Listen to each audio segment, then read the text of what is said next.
শ্রী শ্রী ঠাকুর শ্রী শ্রী মা ও স্বামীজি মহারাজের শ্রীচরণে আমাদের সাষ্টাঙ্গ প্রণাম নিবেদন করি।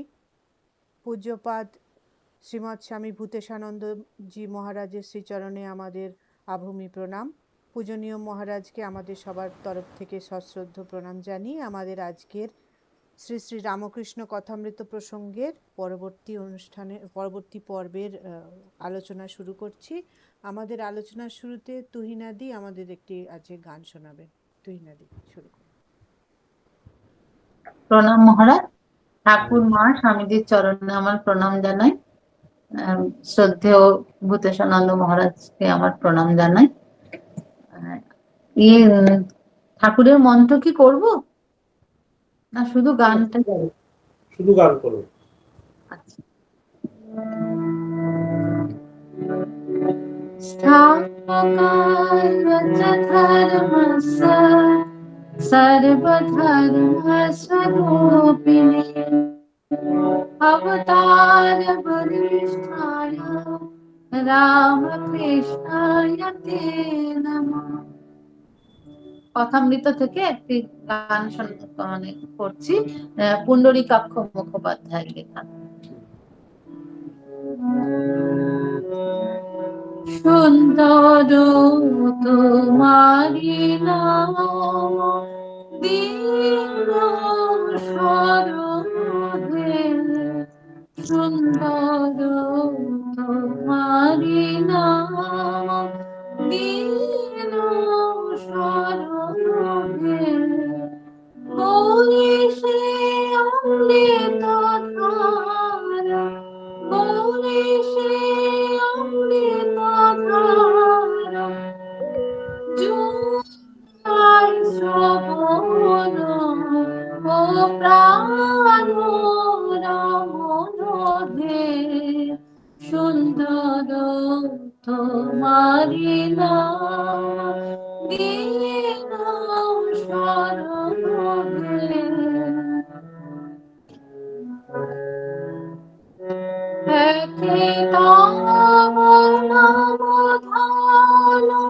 অমৃত ভবন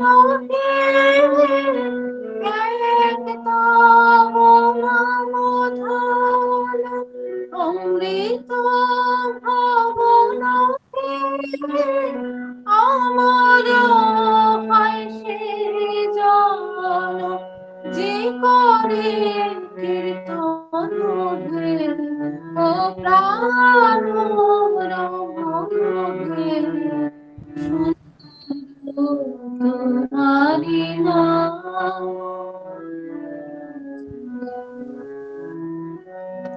গভীর বিষাদ রাশি নিমেষে বিনাশে, যখনই তব নাম শুধু শ্রবণে পরশে, গভীর বিষাদ রাশি নিমেষে বিনাশে, যখনই তব নাম সুধা শ্রবণে পরশে,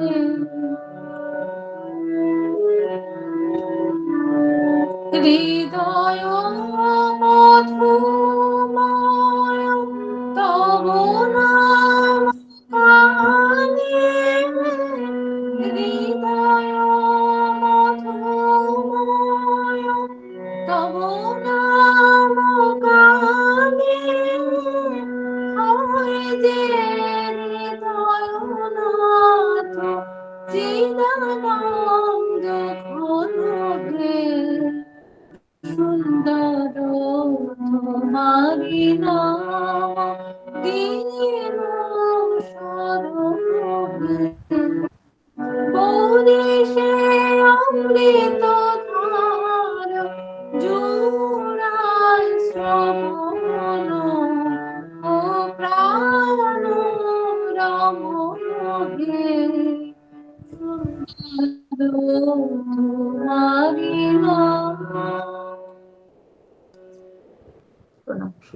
খুব সুন্দর, থ্যাংক ইউ। হ্যাঁ মহারাজ, শুরু করুন। ॐ तव कथामृतं तप्तजीवनं कविभिरीतं कल्मषापहं श्रवणमङ्गलं श्रीमदाततं भुवि गिनन्ति ये भूरिदा जनाः।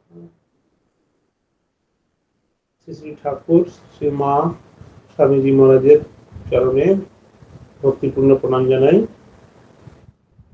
বিনম্র প্রণাম জানাই পরম পূজ্যপাদ শ্রীমৎ স্বামী ভূতেশানন্দজি মহারাজকে।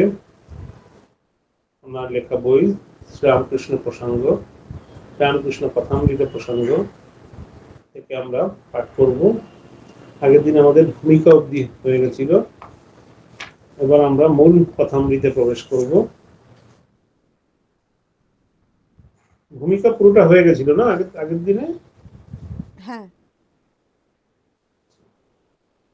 তো এবার তাহলে এখানে পড়ুন 17 পৃষ্ঠা থেকে।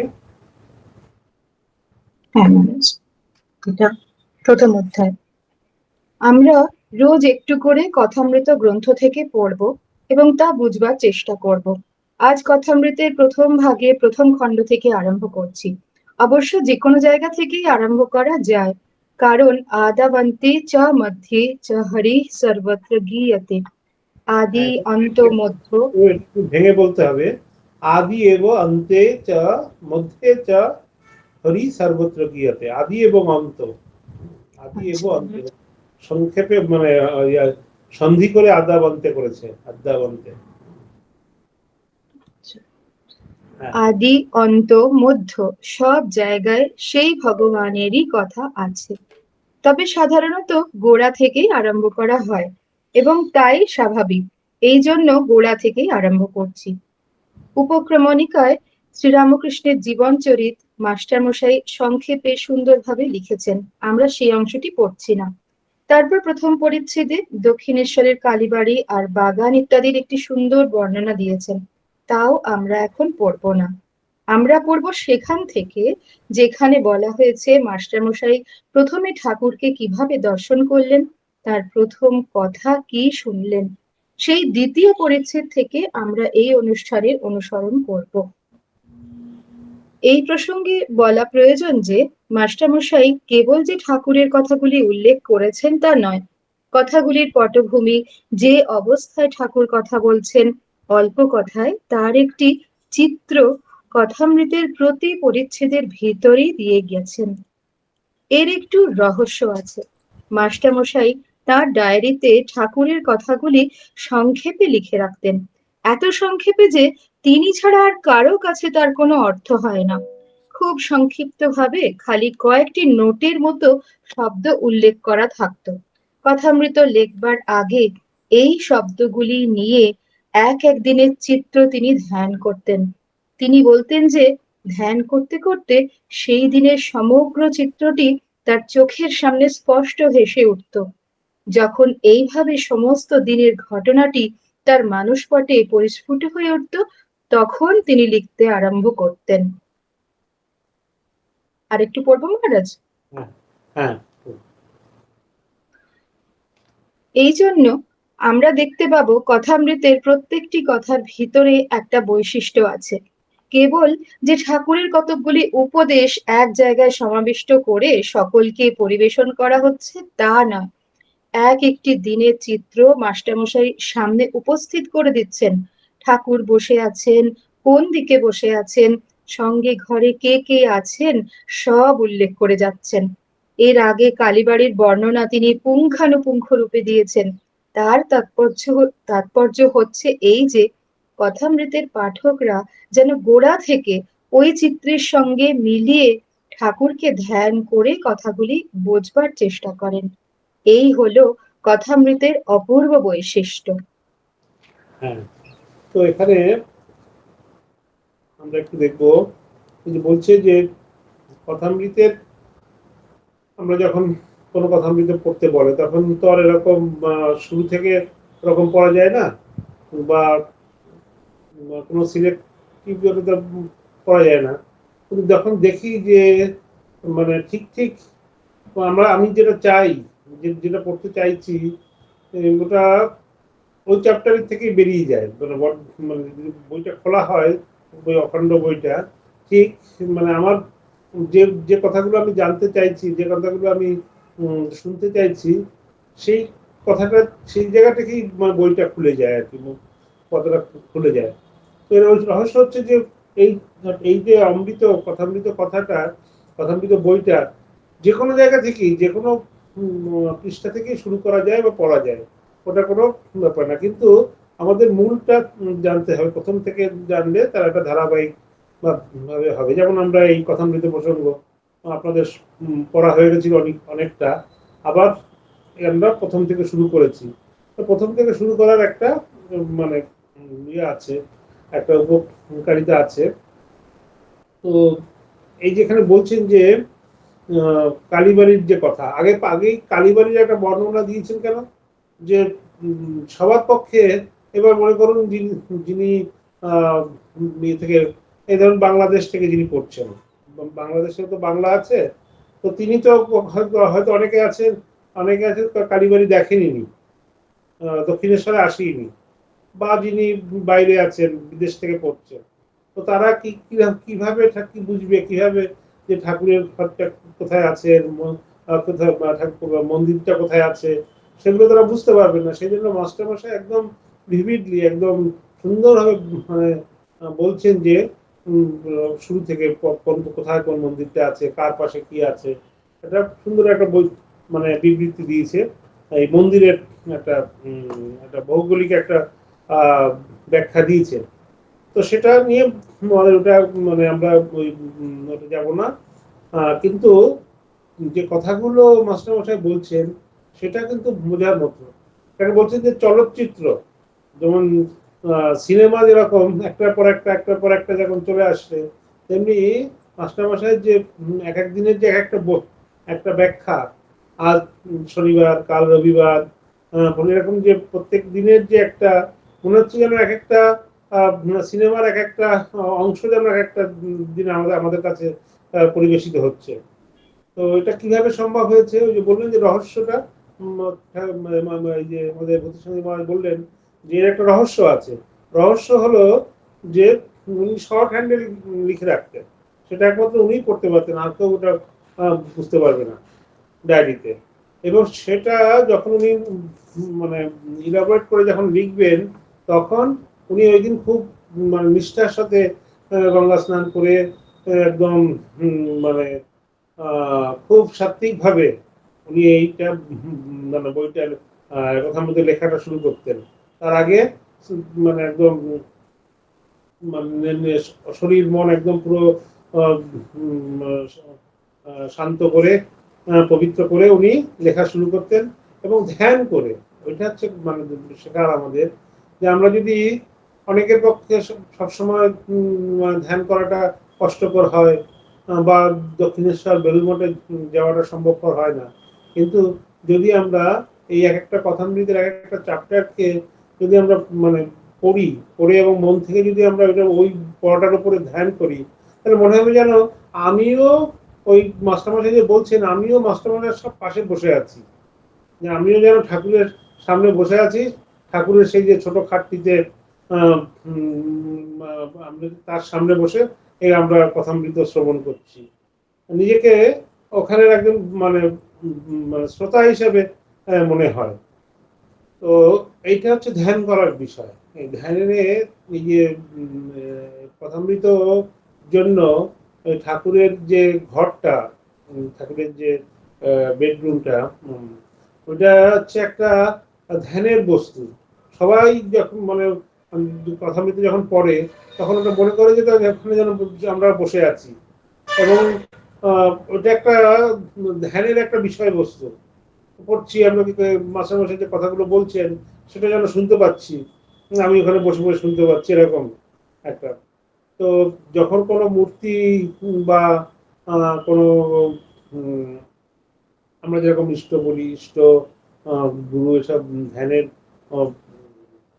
বস্তুকে আমরা যখন আমাদের হৃদপদ্মে যখন ধারণ করতে না পারি, বা মন যখন খুব চঞ্চল হয়, বা মন খুব ভারাক্রান্ত হয়, তখন যদি আমরা এই যে দৃশ্যপটগুলোকে, দক্ষিণেশ্বরের এখানে বসে আছেন বা বলরাম মন্দিরের ওখানে মাস্টারমশাই সবার সঙ্গে কথা বলছেন, এই ব্যাপারটাগুলো নিয়ে পড়ে এবং সেটা নিয়ে যদি আমরা করি, তাহলে এটা একটা বিরাট ধ্যান হয় এবং সাথে সাথে সাধু সঙ্গ হয় এবং মানে মনে হচ্ছে যেন আমরা ডাইরেক্ট ঠাকুরের সঙ্গ করছি। এরকম ঠাকুর এখনো মানে জীবন্ত ভাবে আমাদের সামনে ফুটে ওঠে। তো এটা একটা, ওই জন্য বলছেন যে ধ্যান করে কথামৃত পড়তে হয়। কথামৃত এমনি ওই মানে ট্রেনে বাসে পড়লাম বা এমনি শুয়ে শুয়ে একটু মানে পড়লাম ওরকম না, ওটা মানে ধ্যানের বস্তু, মানে একদম মনটাকে শান্ত করে একাগ্র না করে পড়লে কথামৃতের যে আসল যে রস সেটা পাওয়া যাবে না। তাই বলছেন পরের পৃষ্ঠাতে,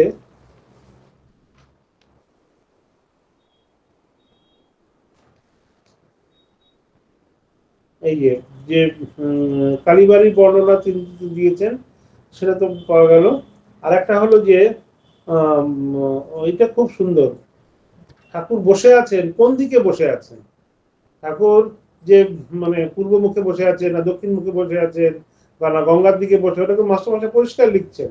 উত্তর পূর্ব পশ্চিমের দিকে মুখ করে বসে আছেন, পঞ্চবটিতে বসে আছেন, ছোট খাটটিতে বসে আছেন, এরকম করে বলছেন সামনে কে আছে, কি কি মূর্তি আছে। তারপরে আরো যেটা বলছেন যে এই যে সঙ্গে ঘরে কে কে আছেন সব উল্লেখ করে যাচ্ছেন। তো আর একটা অদ্ভুত লাগে যখন তিনি, আসলে মাস্টারমশাই তো একটু মানে কবি ভাব আছে, উনি সেই জ্যোৎস্নার যে চাঁদনি ঘাটের যে বর্ণনাগুলো দিচ্ছেন, হ্যাঁ এই কল্লোলিনী গঙ্গা, সেই মানে পূর্ণ জাহ্নবীর যা আওয়াজ হচ্ছে, স্রোতস্বিনী গঙ্গার যেটা আওয়াজ হচ্ছে, কল কল নীলাদিনে আওয়াজ হচ্ছে। তো মানে একটা মানে স্বর্গীয় একটা অনুভূতি যদি এটা ঠিক ঠিক এখানে বসে করা হয় না, একটা মানে শরীর মনের মধ্যে একটা মানে রোমাঞ্চ, একটা পুলকিত হয়ে ওঠে এত ভিভিডলি, এত কি করে উনি বলেন। হ্যাঁ, চাঁদের আলোর মধ্যে চাঁদনি ঘাটে বসে আছে, গঙ্গার জলের শব্দ হচ্ছে, আর মৃদু মৃদু বায়ু প্রবাহিত হচ্ছে, মানে একদম মানে ছন্দময় কবিত্বময় বর্ণনা। তো মানে মনে হচ্ছে যেন ওই যে একটা নৈসর্গিক, হ্যাঁ একটা স্বর্গীয় পরিবেশের মধ্যে আমরা মানে অবগাহন করছি, তার যে সৌন্দর্য অবগাহন করছি, এরকম মানে ওটাও ধ্যান না করে পড়লে, পড়লে এই যে ইনার মিনিং যেটা, সেটা বোঝা যাবে না। এমনি পড়ছে বলে বলে কিন্তু যে বর্ণনার যে একটা মানে নৈসর্গিক যে একটা দৃশ্যপট, হ্যাঁ সেটা বুঝতে গেলে কিন্তু খুব ধ্যানস্থ হয়ে মন একাগ্র হয়ে মানে পড়তে হবে, চিন্তা করে পড়তে হবে, তাহলেই বোঝা যাবে। তারপরে বলছেন একটু পড়ুন পরের টপিকটা। মাস্টারমশাই নিজে ধ্যানের সাহায্যে কথাগুলিকে যেন সদ্য শুনে তারপরে লিখতেন এবং তার অভিপ্রায় ছিল যারা শুনবে বা যারা পড়বে তারা যেন সেই চিত্রটিকে চোখের সামনে দেখছে, সাক্ষাৎ ভাবে ঠাকুরের কাছ থেকে ঠাকুরের কথা শুনছে। এইভাবে ধ্যানের সঙ্গে সঙ্গে কথাগুলি আলোচনা করে। তা যদি করে তাহলে কথাগুলি ঠাকুরের ব্যক্তিত্ব থেকে বিচ্ছিন্ন রূপে আসবে না, তার ব্যক্তিত্বের প্রভায় উজ্জ্বল হয়ে আসবে, জীবন্ত প্রাণবন্ত হয়ে কথাগুলি আমাদের কাছে পৌঁছবে, বিমূর্ত নৈবর্তিক রূপে নয়। উপদেশগুলি তখন যাকে বিমূর্ত বা অ্যাবস্ট্রাক্ট বলে তা মনে হবে না, মনে হবে ঠাকুর সাক্ষাৎ যেন বলছেন এবং বলছেন আমাদেরই মতো লোকের জন্য। এই চিত্রটি সামনে রেখে আমরা তার চিন্তা করে কথামৃত আলোচনা করলে বহু সুফল পাবো। তাই মাস্টারমশাই এইভাবে কথাগুলি বলছেন, কোনো নাটকীয় ফল লাভের উদ্দেশ্যে নয়, ধ্যানের বস্তু করে তিনি কথাগুলি আমাদের সামনে দিয়েছেন।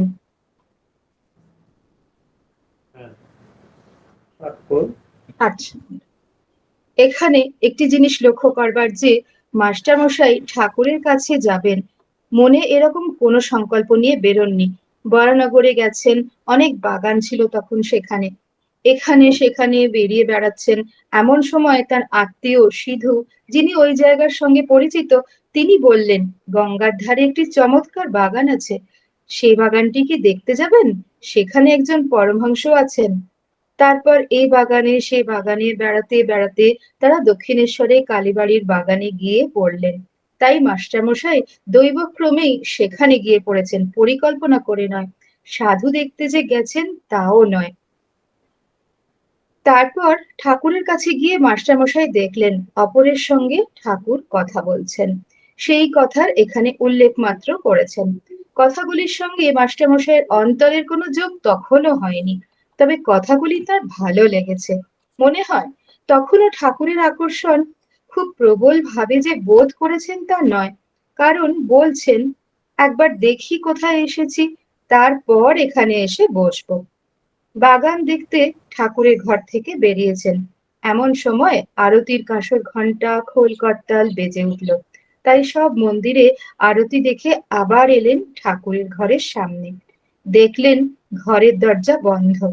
প্রথমে বৃন্দে ঝির সঙ্গে কথা। মাস্টারমশাই জিজ্ঞেস করলেন, আচ্ছা এই আচ্ছা বলছি, এই যে আমরা আগে যেটা বললাম যে মনে হবে ঠাকুর যেন যেন বলছেন, এবং ঠাকুর সাক্ষাৎ যেন বলছেন, এবং বলছেন আমাদেরই মতো লোকের জন্য।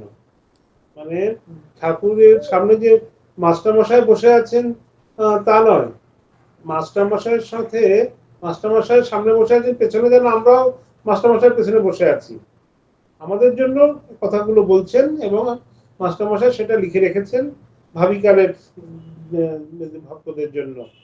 তো এই যে চিত্রটির কথা বলছেন, এই যে চিত্রটি, এই যে অনেকগুলো চিত্র নিয়ে হচ্ছে চলচ্চিত্র, তো এক এক দিনে একটা চিত্র খুব মানে জীবন্ত হয়ে ওঠে। তার চিন্তা করে কথামৃত আলোচনা না করলে আমরা তার চিন্তা করে কথামৃত আলোচনা করলে বহু সুফল পাবো। হ্যাঁ, তো ওই যে প্রথমে যে কথাটা বললাম যে আমাদের একটা ধ্যানের বিষয়বস্তু, এখানে ধ্যানের বস্তু করে তিনি কথাগুলি আমাদের সামনে দিয়েছেন। আমাদের আলাদা করে কোনো কিছু ধ্যান করার দরকারও নেই। যদি শুধু ওই ঠাকুরের ঘরটাকে এবং ঠাকুরের ঠাকুর সামনে বসে আমরা এই কথাগুলো শুনছি, এরকম যদি ভাবতে পারি, নিজেকে মানে মানুষ চক্ষে যদি আমরা দেখতে পারি, তাহলে ওটাই একটা বিরাট মানে ধ্যানের বস্তু, ধ্যান হবে আমাদের। তো আরো একটা যেটা বলছে যে এই মাস্টারমশাই কিন্তু যে তার যে প্রথম সাক্ষাৎকারটা কিন্তু আগে থেকে কোনো প্ল্যান করে যাননি। আমরা ওই পরে অন্য জায়গাতে যেখানে বলেননি, কিন্তু অন্য জায়গাতে আমরা জানতে পারি যে ওনার মানে খুব মানসিক খুব একটা ঝড়ের মানে জীবনের যে একটা উত্থান পতন হয় না, যে জীবনে অনেকের জীবনে একটা ঝড়ের মতো আসে, তো ওই সময়টা আমার খুব মানে জীবন ঝঞ্ঝায় উনি একেবারে জর্জরিত ছিলেন। তো সেটা থেকে বাঁচার উদ্দেশ্যে উনি তখন কি করলেন, উনি এতে দক্ষিণেশ্বরের দিকে না বরানগরে তার যে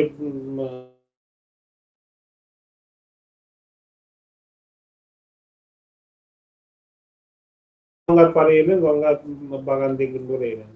এসে শুনলেন যে এখানে রাসমণির বাগান আছে, এখানে মন্দির আছে, এখন এখানে একজন পরমহংস আছে। তো ওইটা ওই বাগান দেখতে দেখতে এলেন, এবং ওই পরমহংসের সঙ্গে দেখা হবে সেই মনে করে তুমি এখানে এসেছেন। আগে থেকে কোনো প্ল্যান পরিকল্পনা করে মানে আসেননি।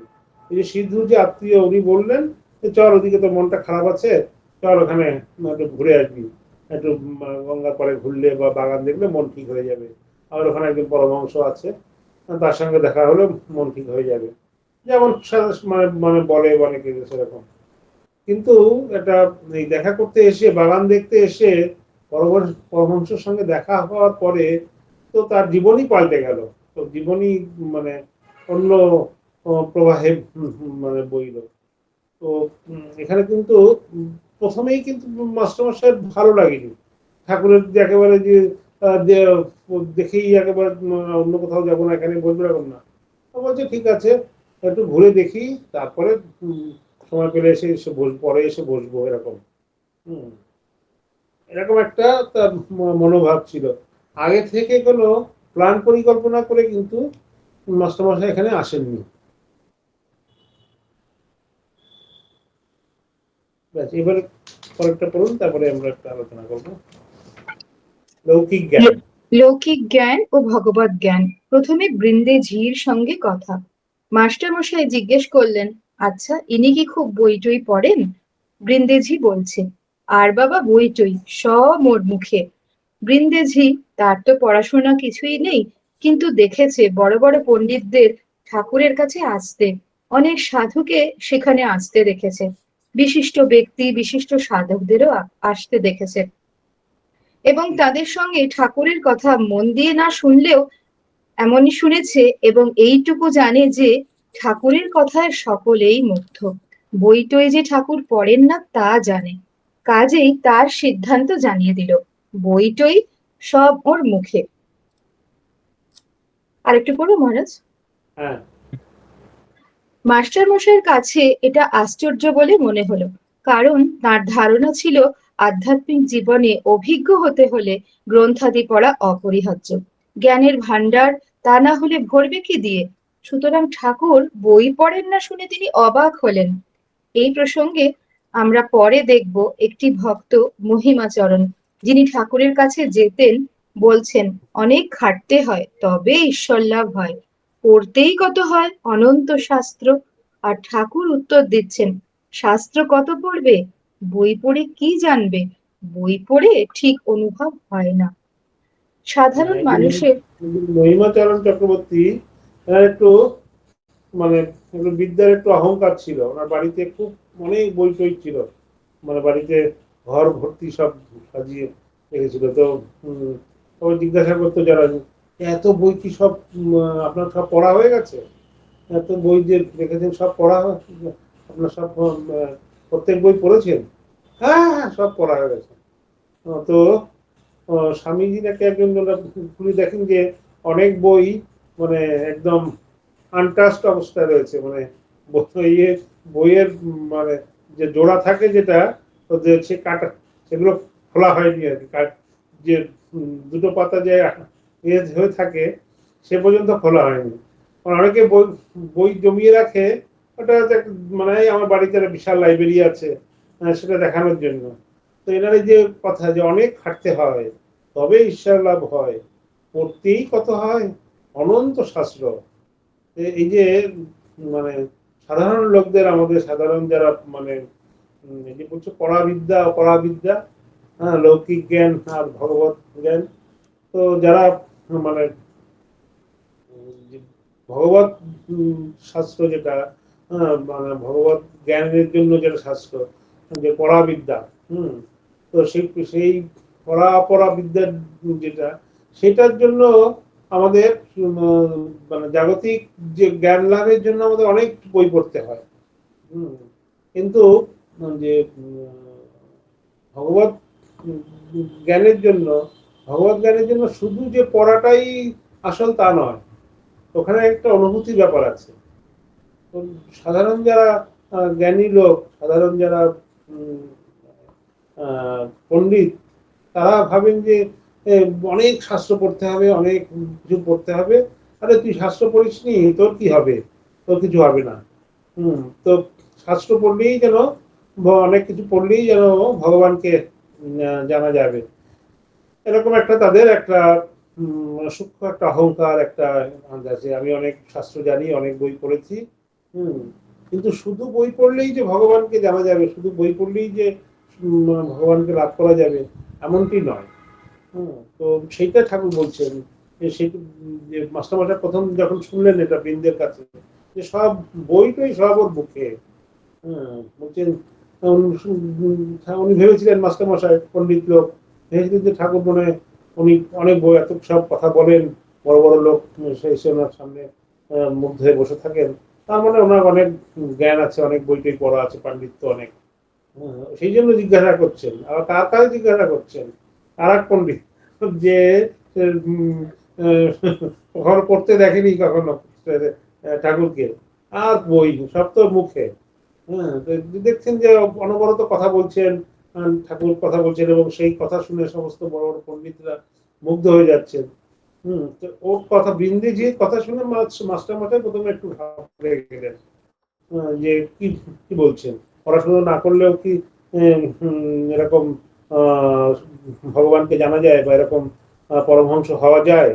এটা একটা মানে ওই যে ঠাকুর বলছেন না যে কলকাতার লোক, কলকাতার লোক যে সবকিছুতেই লেকচার দেওয়ার পরেই বলবে যে তোমাদের ওই এক হচ্ছে শুধু বুঝিয়ে দেওয়া আর দেখিয়ে দেওয়া, শুধু লেকচার দেওয়া। তো ওই মানে পণ্ডিত লোকদের একটা এরকম একটা ইয়ে ছিল, কিন্তু পরে ঠাকুরের সংস্পর্শে এসে মাস্টার মশাইয়ের আসল যে ভগবত ভক্তি সেটা জাগ্রত হলো। ওরা আর একটু পড়ুন। সাধারণ মানুষের মনে মনে হয় যে জ্ঞান লাভ করতে হলে অনেক শাস্ত্র পড়তে হবে, অনেক না পড়লে জ্ঞান হবে কি করে? লৌকিক জ্ঞানী মানুষ কিছু না পড়ে নিজে কতটুকু অর্জন করতে পারে তার ঠিক নেই। আর এ তো লৌকিক জ্ঞান নয়, ভগবত তত্ত্ব সম্বন্ধে জ্ঞান। শাস্ত্রেই তা লেখা আছে, এবং সাধকদের অনুভূতির কথাও গ্রন্থে লেখা আছে। সেসব বই না পড়লে সে জ্ঞান হবে কি করে? সুতরাং ঈশ্বর লাভ করতে হলে অনেক বই পড়তে হয়। এই কথাই সাধারণের মনে হয়। যা মহিমাচরণ বলেছেন, পড়তেই কত হয়। মহিমাচরণের বাড়িতে ঘর ভর্তি বই ছিল।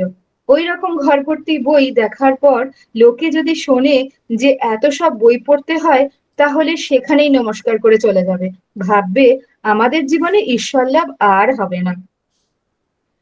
বৃন্দে ঝির সঙ্গে আমি মহারাজ হ্যাঁ বলুন। বৃন্দে ঝির সঙ্গে কথা হবার পর মাস্টার মশাই যখন ঠাকুরের ঘরে ঢুকলেন, ঘরে তখন আর কেউ নেই। তিনি ঠাকুরের ভাবটি লক্ষ্য করলেন। কি রকম ভাব? না, ছিপেতে যখন মাছ এসে লাগে, হাত না নড়ে, তখন যে ব্যক্তি ছিপ নিয়ে বসে আছে তার যেরকম ভাব হয়, ঠাকুরের ভাব ঠিক সেই রকম। মাস্টারমশাই খুব পর্যবেক্ষণ শক্তি নিয়ে জন্মেছিলেন। অদ্ভুত তার পর্যবেক্ষণ শক্তি। কোনো জায়গায় গেলে প্রত্যেকটি জিনিস খুঁটিয়ে তন্ন তন্ন করে দেখতে পারতেন। ভাষা ভাষা উড়ো উড়ো দেখা তার ছিল না।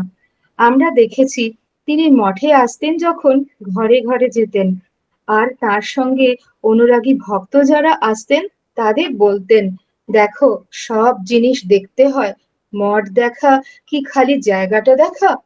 এসে সব দেখবে, সাধুদের সঙ্গে কথা বলবে, তারা কিভাবে থাকেন দেখবে। উনি দেখতেন ঘরে ঢুকে ঢুকে কারো বিছানার কাছে কিছু বই আছে, কি কি বই আছে তাও উল্টে দেখতেন। আমরা সম্ভবত আর কাউকে এত খুঁটিয়ে দেখতে দেখিনি। বিশেষ সূক্ষ্ম দৃষ্টি দিয়ে সব দেখা, এ তার বরাবরের অভ্যাস ছিল। তাই আমরা কথামৃতের ভিতর যখন বর্ণনা পাই, দেখতে পাই কত খুঁটিয়ে তিনি বর্ণনা করছেন। হ্যাঁ, তো এখানে এই যে বৃন্দিজির সঙ্গে কথা হবার পর মাস্টারমশাই আবার যখন ঠাকুরের ঘরে এলেন, ঠাকুর জিজ্ঞাসা করলেন যে যাবো? বলছে হ্যাঁ হ্যাঁ বাবা যাও। কি উনি কি ইয়ে করছেন, ধ্যান টান কিছু করছেন? না না, তোমরা যাও যাও বলে বৃন্দিজির কাছ থেকে পারমিশন নিয়ে উনি ঘরে ঢুকলেন। ঢুকে দেখছেন যে ঠাকুর ভবস্থ হয়ে বসে আছেন। বসে আছে, কিন্তু তার মন প্রাণ সব মানে ভগবানে ভগবত চরণে সমর্পিত।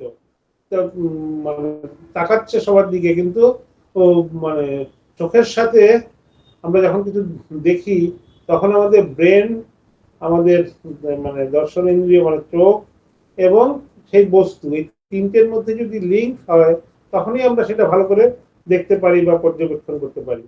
কিন্তু ঠাকুর তখন দেখছেন দেখছেন একজনকে, আর কিন্তু তার যে মনটা বা তার যে ব্রেনটা যেটা সেটা কিন্তু অন্য জায়গায়। তখন তিনি ভগবত চিন্তা করছেন, অথচ তার চোখ দেখছে, দর্শনেন্দ্রিয় যেটা সেটা অন্য কিছু দেখছে। লিঙ্ক নেই, মানে মন বা মানে বুদ্ধির সাথে, ব্রেনের সাথে কোনো লিঙ্ক নেই, যার জন্য উনি একটা ভাবস্থ অবস্থায় দেখছেন কিন্তু কোনো ইয়ে নেই। তো সেটা দেখে মাস্টারমশাই একটু মানে অবাক হলেন যে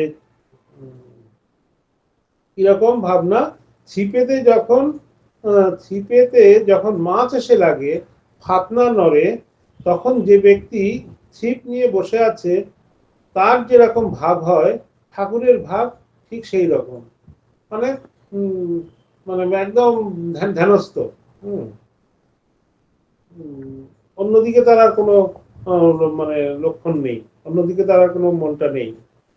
তারপরে আবার বলছেন যে এইবার মাস্টারমশাই কথা বলছেন যে তার খুব পর্যবেক্ষণ শক্তি। এটা তো আমরা দেখতে পাই মাস্টারমশাই মানে মাস্টারমশাইয়ের চোখটা দেখলেই বোঝা যায় যে খুব তীক্ষ্ণ এবং খুব গভীর। যে একদম মানে মর্মস্পর্শী তার যে দৃষ্টি। তো ঠাকুর বলছেন না, তোমার লক্ষণ দেখে যা বিয়ে করে ফেলেছে রে, কামলাল ছেলে হয়ে গেছে। না, বলছিলাম তোমার লক্ষণ খুব ভালো ছিল। ঠাকুর তার চোখ মুখ কপাল সব দেখে লক্ষণ বলে দিতে পারতেন কে কিরকম কোন সংস্কারের বা কিরকম তার অধিকারী। তো মাস্টারমশাই এরকম উচ্চ অধিকারী ছিলেন, সেই জন্য বলছেন যে তোমার লক্ষণ খুব ভালো ছিল। এই যে পর্যবেক্ষণ শক্তি, এটা ওনার চোখ দেখলেই বোঝা যায়। এবং ওনার এটা শিখেছেন উনি ওনার গুরুর কাছ থেকে, ঠাকুরের কাছ থেকেই শিখেছেন। আমরা সেই ছোটবেলায় ঠাকুরের সেই গল্প ওগুলো পড়েছি না, যে ঠাকুর সেই কে কিরকম ভাবে হাঁটছে, কে কিরকম ভাবে কথা বলছে, সে একদম মানে গভীর ভাবে সেটা উনি লক্ষ্য করছেন, লক্ষ্য করে পরে সেটা আবার উনি অভিনয় করে বলছেন তার মতো করে।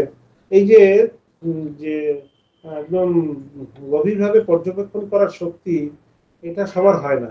এটা ঠাকুর, স্বামীজি, কয়েকজন পার্শ্বদ এবং মাস্টারমশাই এদের ক্ষেত্রেই মানে এটা হয়েছিল। মানে মন একাগ্র হলেই সবকিছু হয়, কিন্তু এনাদের মধ্যে একটা আলাদা একটা মানে দৈব একটা ক্ষমতা ছিল পর্যবেক্ষণ করার। এবং এটার জন্যই কি পর্যবেক্ষণে আমরা যখন দেখি আমাদের মানে স্বাভাবিক দৃষ্টিতে, আমাদের কোনো মহারাজ আসবেন, প্রেসিডেন্ট মহারাজ আসবেন, তখন এই রুম টুম সব চেক করতে হবে। প্রথমে যারা মানে ঘরটা পরিষ্কার করে, ওরা পরিষ্কার করলো, ঘর পরিষ্কার হয়ে গেছে, সব মহারাজের ঘর রেডি আছে, হ্যাঁ মহারাজ, হ্যাঁ সব রেডি আছে। তারপরে যে একজন গেল, যেগুলো দেখে, সে গেল ভান্ডারি বা একজনকে যে সে গেল, গিয়ে দেখলো যে এটা এখানে নোংরা আছে, এখানে নেই, সে নেই।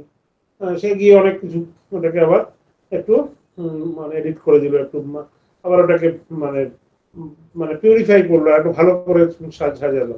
এবার আরেকজন যে সিনিয়র, রে মহারাজ একদম মহারাজের ঘর ঠিক হয়েছে, হ্যাঁ হ্যাঁ মহারাজ সব ঠিক হয়ে গেছে, চলো যেন দেখি তো। ও বাবা, সে গিয়ে দেখছি যে ঘড়ির সে ব্যাটারি চেঞ্জ করা হয়নি, ঘড়ির এরকম পড়ে আছে, মানে টাইম ঠিক নেই। এই তোমাকে দেখতে বললাম, তুমি কি দেখলে? এই যে সবার দেখাটা যে সমান নয়, পর্যবেক্ষণ করার শক্তি সমান নয়। কাজের ছেলেটি সে বলছে হ্যাঁ সব রেডি আছে, এই ব্রহ্মচারী যে দেখছে সে বলছে হ্যাঁ সব রেডি আছে, সবাই বলছে হ্যাঁ সব রেডি আছে। কিন্তু দেখার যে ক্ষমতা, পর্যবেক্ষণ করার যে ক্ষমতা, কিন্তু এক একজনের এক এক রকম। এবার সব শেষে এলেন হচ্ছে যে বড় মহারাজ, যিনি সেক্রেটারি মহারাজ, উনি বললেন হ্যাঁ মহারাজের ঘর ঠিক হয়ে গেছে, চলো একবার দেখে আসি। ও বাবা, তিনি এসে দেখলেন যে এখানে হ্যাঙ্গারটা দেওয়া নেই, এখানে মানে হাত মোছার যে একটা থাকবে, রুমাল দেওয়া, একটা টাওয়েল দেওয়া থাকে, সেটা দেওয়া নেই। উনি তখন বলছেন তোমরা বলবে সব হয়ে গেছে, সব ঠিক আছে, কি দেখলে তাহলে তোমরা? সবাই কিন্তু দেখছে, কিন্তু এই যে দেখার মানে মানে মাইনিউটলি দেখার যে পর্যবেক্ষণ করার যে ক্ষমতা, এটা সবার মানে সমান হয় না। সেটা আমরা দেখেছি যে ঠাকুর কত গভীর দৃষ্টি ছিল, গভীর পর্যবেক্ষণ করার শক্তি ছিল। স্বামীজির তো ছিলই, অন্যান্য পার্শ্বদের ছিল, এবং এই মাস্টারমশাইয়ের, সেটা ওনারা সব মানে পরম্পরা ভাব থেকে এগুলো পেয়েছেন। বিশেষ সূক্ষ্ম দৃষ্টি দিয়ে সব দেখা, এটা তার বরাবরের অভ্যাস ছিল। এটা সবার পক্ষে সম্ভব হয় না। আর যখনই যে কোথাও যেতেন মঠে গিয়ে কোথায় কি হচ্ছে না হচ্ছে, অনেকেই মঠে যায়, তো জিজ্ঞাসা করো আচ্ছা এটা কোথায়, ও ওটা তো দেখিনি, আচ্ছা ওটা কোথায়, মিউজিয়ামে গেছিলে, মিউজিয়াম, মিউজিয়ামটা কোথায়, মিউজিয়াম তো দেখিনি। এই যে মঠে একটা মিউজিয়াম বলে একটা বস্তু আছে, বা সেখানে যে কি হয় দেখি, ওরকম না। যে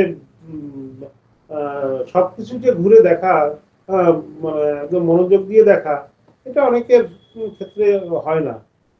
সেটা মাস্টারমশাইয়ের কথা বলছেন যে ওনার খুব এইসব ছিল, এবং উনি সবাই যাদের নিয়ে যেতেন তাদের বলতেন যে যখন মঠে আসবে সবকিছু পুঙ্খানুপুঙ্খভাবে বিচার করবে, দেখবে, ঘুরে ফিরে সব দেখবে পরিষ্কার করে। মাও কিন্তু বলেছেন, মাও বলছেন যে যখন যে যে রাস্তা দিয়ে যাবে সেখানে দেখবে যে মানে আশেপাশে কোথায় কি হচ্ছে, কিছু বলবে না, কিছু রিয়াক্ট করবে না, কিন্তু সব লক্ষ্য করবে, যাতায়াতের পথে বা যেখানে থাকছো সেখানে পারিপার্শ্বিক অবস্থা কিরকম, এগুলো খুব লক্ষ্য করার মানে দেখার কথা মাও কিন্তু মানে অনেককে বলেছেন। একটু পড়ুন। ঠাকুরের স্বাভাবিক আত্মসংস্থ ভাব। ঠাকুরকে তিনি ওই রকম অন্যমনস্ক অবস্থায় দেখলেন। তখনও এই অবস্থার সঙ্গে তার পরিচয় নেই। সেই পরিচয় ক্রমশ খুব নিবিড় ভাবে হবে। এখন শুধু দেখলেন ঠাকুর অন্যমনস্ক, সুতরাং ভাবলেন ঠাকুর হয়তো কথা বলতে চান না, সন্ধ্যা বন্দনাদি করবেন। তাই বললেন, আপনি এখন সন্ধ্যা করবেন, তবে এখন আমরা আসি। ঠাকুর বললেন, না, সন্ধ্যা তা এমন কিছু নয়। ঠাকুরের কথার ভাবটা কি মাস্টারমশাই তখন বুঝলেন না, পরে বুঝবেন। ঠাকুর বোঝাবেন সন্ধ্যা বন্দনাদির কি প্রয়োজন, কতদিন তা করতে হয়, কখন তার প্রয়োজন আর থাকে না, এগুলি পরে শিখবেন। এখন দেখলেন ঠাকুরের অন্যমনস্ক ভাব, সকলের সামনে চোখ চেয়ে থেকেও তার মন যেন বাহ্য কোনো কিছুতেই নেই। উপমা দিলেন ওই ছিপে মাছ ধরার মতো। যখন মাছ গেঁথেছে তখন কি আর রক্ষে আছে? তখন কি আর যে মাছ ধরছে তার মন অন্য কোনো দিকে যায়? ঠাকুরের এখন কোনো দিকে দৃষ্টি নেই। চারে মাছ এসেছে, ছিপে মাছ গাঁথা হয়েছে, এরকম অবস্থা। এই যে হ্যাঁ, এখানে এই যে বলছেন যে সন্ধ্যা, যে সেটা গান আছে না, সন্ধ্যা তার সন্ধানে পেরে গয়া গঙ্গা প্রভাসাতী কাশী কাঞ্চি কে বাঁচায়, কালী কালী কালী বলে অজপা যদি ফুরায়। ওখানে আছে সন্ধ্যা তার সন্ধানে পেরে, যখন তার সব বস্তু লাভ হয়ে যায়, যখন ভগবানের উপরে যখন মানে পূর্ণ বিশ্বাস শরণাগতি জন্মে, তখন আর এই গয়া গঙ্গা প্রবাসাদি এসব আর বিভিন্ন তীর্থ পর্যটন আর তখন আর ভালো লাগে না। তখন এক মানে কীচক, বহুদক, এরকম বলছে বিভিন্ন রকমের যে তীর্থ পর্যটকদের নাম এরকম দিয়েছে, যারা অনেক তীর্থ জায়গায় আসে যায় তাহলে বহুদক বলে, কুটিচক বলে। তো আর যারা একটা দুটো তীর্থস্থান এক জায়গায় থাকে তাহলে কুটিচক বলে। তো তেমনি মানে সব যাদের ভগবান লাভ হয়েছে বা ভগবান লাভের পথে অনেক দূর এগিয়ে গেছে, তাদের কাছে আর সব তীর্থে তীর্থে ঘোরার তাদের আর দরকার নেই, তাদের কাছে সব সমান, গয়া গঙ্গা প্রভাস আদি সব কিছুটা তাদের কাছে সমান, তারা অন্য কিছু আর চায় না, শুধু মা কালী, কালী নাম বললেই তারা মানে খুশি। সন্ধ্যা তখন আর যে সন্ধ্যে ঘন্টা পড়েছে হচ্ছে গিয়ে এমনি গিয়ে মালা নিয়ে বসতে হবে, জপ করতে হবে, তখন আর মানে কারণ তার মন সবসময় তার মানে ভগবানের তার মন নিবিষ্ট রয়েছে। অজপা যদি পূজায় মানে তার মন সবসময় সে জপ করছে, অজপা মানে নিরন্তর তার মানে মনে মনে তার সেই জপ হয়ে চলছে, মানুষ কিন্তু তার জব হয়ে চলছে মানে কন্টিনিউ জব করে চলছে। বাইরে থেকে দেখে বোঝা যাবে না যে ইনি জব সব কাজ করছেন, সব কি করছেন, কিন্তু তার ঠোঁট নড়ছে বা মনে মনে তিনি জব করে যাচ্ছেন। অজপা বলা হয় যাদের, মানে এদের আবার মানে ঘন্টা পড়লে বা শঙ্খ বাজালে সন্ধে হলে যে সন্ধ্যা বন্দনাদি করার কোনো দরকার আছে? এদের সবসময় তো মনটা তাতে নিবিষ্ট আছে, তাতে মানে একদম নিযুক্ত রয়েছে। তো আলাদা করে তাদের আর মানে সন্ধ্যা বন্দনাদির দরকার নেই। কিন্তু তারা লোকশিক্ষার জন্য তারা করে, তারা সন্ধ্যার সময় জপ ধ্যান করেন বা করেন, কিন্তু যারা ট্রেনি বা একদম প্রফেশন যারা রয়েছে, যারা একদম যারা শুরু করেছেন, তাদের মতো এরকম নিয়ম নিষ্ঠা করে না করলেও তাদের কোনো ক্ষতি নেই। তারা ওই স্টেজ থেকে অনেক এগিয়ে গেছেন, তাদের উন্নতি অনেক উন্নতি হয়েছে। হ্যাঁ, কারণ আমার ভগবানকে তারা নিজের বলেও বুঝতে শিখেছে, তাদের অনুভূতি হয়েছে, ভগবত অনুভূতি হয়েছে। সেই জন্য সবসময় তাদের মনটা রয়েছে। এই যে ঠাকুরের কথা বলছেন, যে ঠাকুর কেন সবসময় একটু কিছু হলেই, এই যে একটু পরেই আমরা বলবো যে মানে মনটা না চাইছেন নামিয়ে আনতে কিন্তু পারছেন না, একটু কিছু হলেই তার মনটা ভাবস্থ হয়ে যাচ্ছে। কোনো ভালো কিছু দেখছেন, কোনো ভালো মানে লোক দেখছেন, ভালো কোনো দেখছেন, ইয়েতে গেলেন না, সেই যে আমাদের গড়ের মাঠে গেলেন, গড়ের মাঠে গিয়ে দেখছেন যে একটি সাহেবের ছেলে, সে ত্রিভঙ্গ হয়ে দাঁড়িয়ে আছে, পাটা মুড়ে এরকম করে দাঁড়িয়ে আছে, তাই দেখে তার ভাবস্থ হয়ে গেল। আরে গড়ের মাঠে তো সবাই যায়, কত লোক যায়, কত কিছু দেখে, তার সবার কি ভাব হয়? হ্যাঁ, তো কিন্তু ঠাকুরের ভাব হয়ে গেল, কারণ ঠাকুরের মনটা সবসময় একদম মানে ভগবত মুখী, ভগবানের সঙ্গে একদম অ্যাটাচড হয়ে রয়ে আছে। একটু কিছু মানে সেই দেশলাইয়ের কাঠি মানে একটু ছুঁড়ে দিলেই জ্বলে যাবে, সামান্য কিছু বাইরের কিছু উদ্দীপন পেলেই একদম মানে তিনি ভাবস্থ হয়ে যাবেন। একটু কিছু মানে ভালো কিছু দেখলেন, এই যমুনার জল, নীল জল দেখলেন, বা এই ঘরের মাঠে একে দেখলেন, সাহেবের ছেলেকে দেখলেন, কোনো কিছু যদি একটু সুন্দর কিছু দেখেন, ভগবানের একটু ঐশ্বর্য বা একটু লীলা বা কিছু দেখেন, তাতেই তার মনটা একদম মানে ভাবস্থ হয়ে যায়, তিনি তার সমাধি অবস্থা হয়ে যায়। কেন হয়? যেটা অন্যের ক্ষেত্রে, যেটা ঘন্টার পর ঘন্টা ধ্যান করে ওই অবস্থায় পৌঁছাতে হয়, তারপরে তার অবস্থা, কিন্তু ঠাকুরের সবসময় মনটা এত উঁচুতে রয়েছে, মানে ভগবানের সাথে এমন নিবিষ্ট হয়ে রয়েছে, যে বাইরের কিছু একটু যদি মানে উদ্দীপনাময় কিছু কোনো দৃশ্য বা কোনো বস্তু বা কোনো কিছু দেখেন, তাহলে ওই উদ্দীপনাতেই তার একদম ওই মানে লিমিটটা ক্রস করে একদম আরো মনটা উপরে উঠে যায়, সেই মন একদম সহস্রারে উঠে যায়, তখন তার সমাধি হয়। তো বেশিরভাগ মানুষের মন তো হচ্ছে মানে আমাদের যে নিচে, তো একদম নিচে, কিন্তু ঠাকুরের মন একদম সবসময় উপরে থাকে, আজ্ঞা চক্র এরকম থাকে, একটু কিছু উদ্দীপন হয়ে যায়, আরো একটু এক ধাপ উপরে উঠে গেল, এক ধাপ উপরে উঠে গেলেই তো সমাধি। তো ওই জন্য বলছেন যে আমাদের চেষ্টা করতে হবে মনটাকে সবসময় উঁচুতে তুলে রাখতে হবে, মনটা যেন নিম্নগামী না হয়।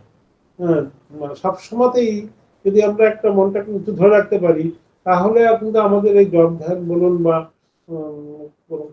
সাধন ভজন করুন, তাহলে বেশি বেশি মানে কষ্ট করতে হবে না। সেই এর মতো মানে প্রেসার মাপার যন্ত্রের মতো, যে নেমে গেলে আবার পাম্প করতে হবে, যদি উপরেই থাকে যদি, তাহলে আর পাম্পের দরকার হয় না, বেশি পাম্প করার দরকার হবে না। ওই জন্য আমাদের চেষ্টা করতে হবে সবকিছু মিলে, বইপত্র পড়াশুনো করে হোক, ভজন কীর্তন করে হোক, জপ ধ্যান করে হোক, যা কিছু করে হোক, মনটা যেন নিচুতে না নেমে যায়। তাহলেই আমাদের মানে আধ্যাত্মিক পথে এগোনোর পক্ষে খুব সহজ হবে। আর একটু পড়ুন। এই যে অন্যমনস্ক ভাব, এটি সাধনার পরিপক্ক অবস্থাতেই হয়, তার আগে হয় না। ঠাকুরের সন্তানদের, তার সাক্ষাৎ পার্ষদদের কয়েকজনের সংস্রবে আসবার সৌভাগ্য আমাদের হয়েছিল। লক্ষ্য করেছি যে তাদেরও এইরকম একটা অদ্ভুত অন্যমনস্ক ভাব হতো, যা অন্য কোথাও আমরা দেখিনি। বড় বড় সাধুদের, নামকরা বিখ্যাত সাধুদের সম্পর্কে এসেছি অন্য জায়গায়, কিন্তু কোথাও এই রকম অবস্থা, জগৎটাকে বিস্মৃত হয়ে যাচ্ছেন, এইরকম অবস্থা দেখিনি। এটি সাধনার অনেক পরিপক্ক অবস্থা। আমি সমাধিস্থ অবস্থার কথা বলছি না, সেটা আরো অনেক দূরের কথা। এই যে মাঝে মাঝে যেন জগতের খেই থাকছে না, ভুল হয়ে যাচ্ছে, জগৎটা যেন মনের উপর রেখাপাত করছে না, আছে জগৎটা, অস্পষ্ট অনুভবও হচ্ছে, কিন্তু মনের উপরে কোনো দাগ কাটছে না, এই অবস্থার কথা বলছি। স্বামীজির রচিত একটি গানে নির্বিকল্প সমাধির প্রাথমিক স্তর হিসেবে ঠিক এই অবস্থারই বর্ণনা আমরা পাই। ভাসে বৌমে ছায়া সম ছবি বিশ্ব চরাচর, অস্ফুট মনো আকাশে বিশ্ব চরাচর ছায়ার মতো ভাসছে। ছায়ার মতো, অর্থাৎ তার যেন দেহ নেই, তার যেন বাস্তব সত্তা নেই, আর ছায়া বলে তার অস্তিত্ব যেন মনের ওপর রেখাপাত করছে না। এ একটা অদ্ভুত অনুভূতি, যখন বিশ্ব ব্রহ্মাণ্ডই ছায়ার মতো হয়ে যায়। এই অবস্থার মানুষ দেহস্থপি না দেহস্থ, দেহে থেকেও যেন দেহে নেই। এটি সমাধি অবস্থা নয়, অর্থাৎ ইন্দ্রিয়াদির সব কাজ যে বন্ধ হয়ে গেছে তা নয়। ইন্দ্রিয়াদির কাজ হচ্ছে, কিন্তু কাকে নিয়ে হচ্ছে তার ঠিক নেই। ইন্দ্রিয়াদি মনের কাছে বিষয় উপস্থাপিত করে, মন সেগুলি নিয়ে যিনি দ্রষ্টা বা জ্ঞাতা তার কাছে হাজির করে। এখন তিনি যদি সেগুলি গ্রহণ না করেন, তাহলে ইন্দ্রিয়াদির কাজ করা আর না করা সমান।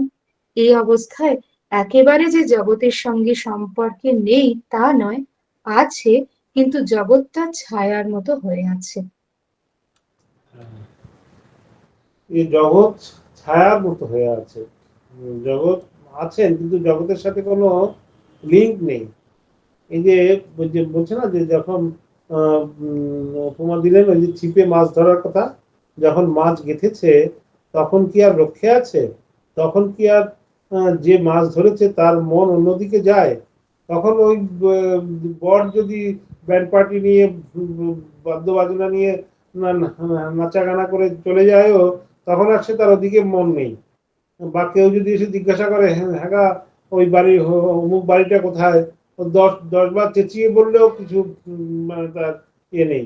তখন আর নেই। যখন তার ওইভাবে মাছটা যখন তোলা হলো, উপরে যখন তুলে নিল বড়শি থেকে, তখন হ্যাঁ কি বলছিলে, কার কথা বলছিলে, দৌড়ে আবার তখন শুনতে গেছে, কি বলছিলে ভাই, তুমি কি বলছেন, কার কার কথা খোঁজ নিচ্ছিলে, মশাই তখন এতবার করে জিজ্ঞাসা করলাম, কিছু কোনো কথা বলবেন না, এখন আবার জিজ্ঞাসা করতে হচ্ছে কোথায়, কার কথা একটু জিজ্ঞাসা করছিলাম, তখনই তো বলে দিলে পারতেন।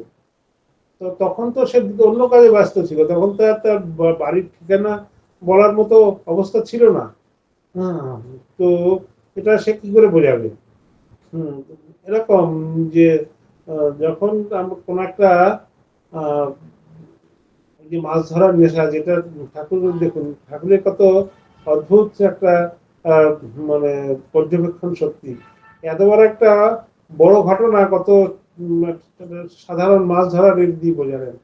তার কাছে যে মাছ ধরছে তার কাছে ওইটাই বেশি আকর্ষণীয়, বেশি তার প্রিয়। তার কাছে অন্য কিছুটা নাই।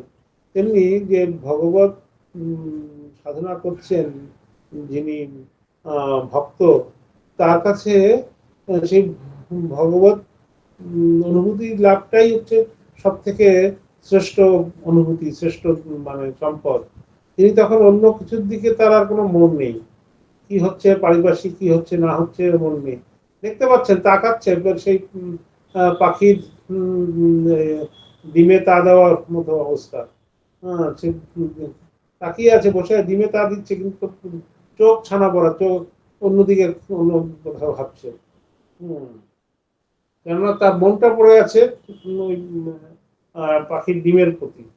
তেমনি যে মাছ ধরছে তারও তার চোখটা শরীর মনটা পড়ে আছে মাছের ছিপের সেই ফাতনার উপরে।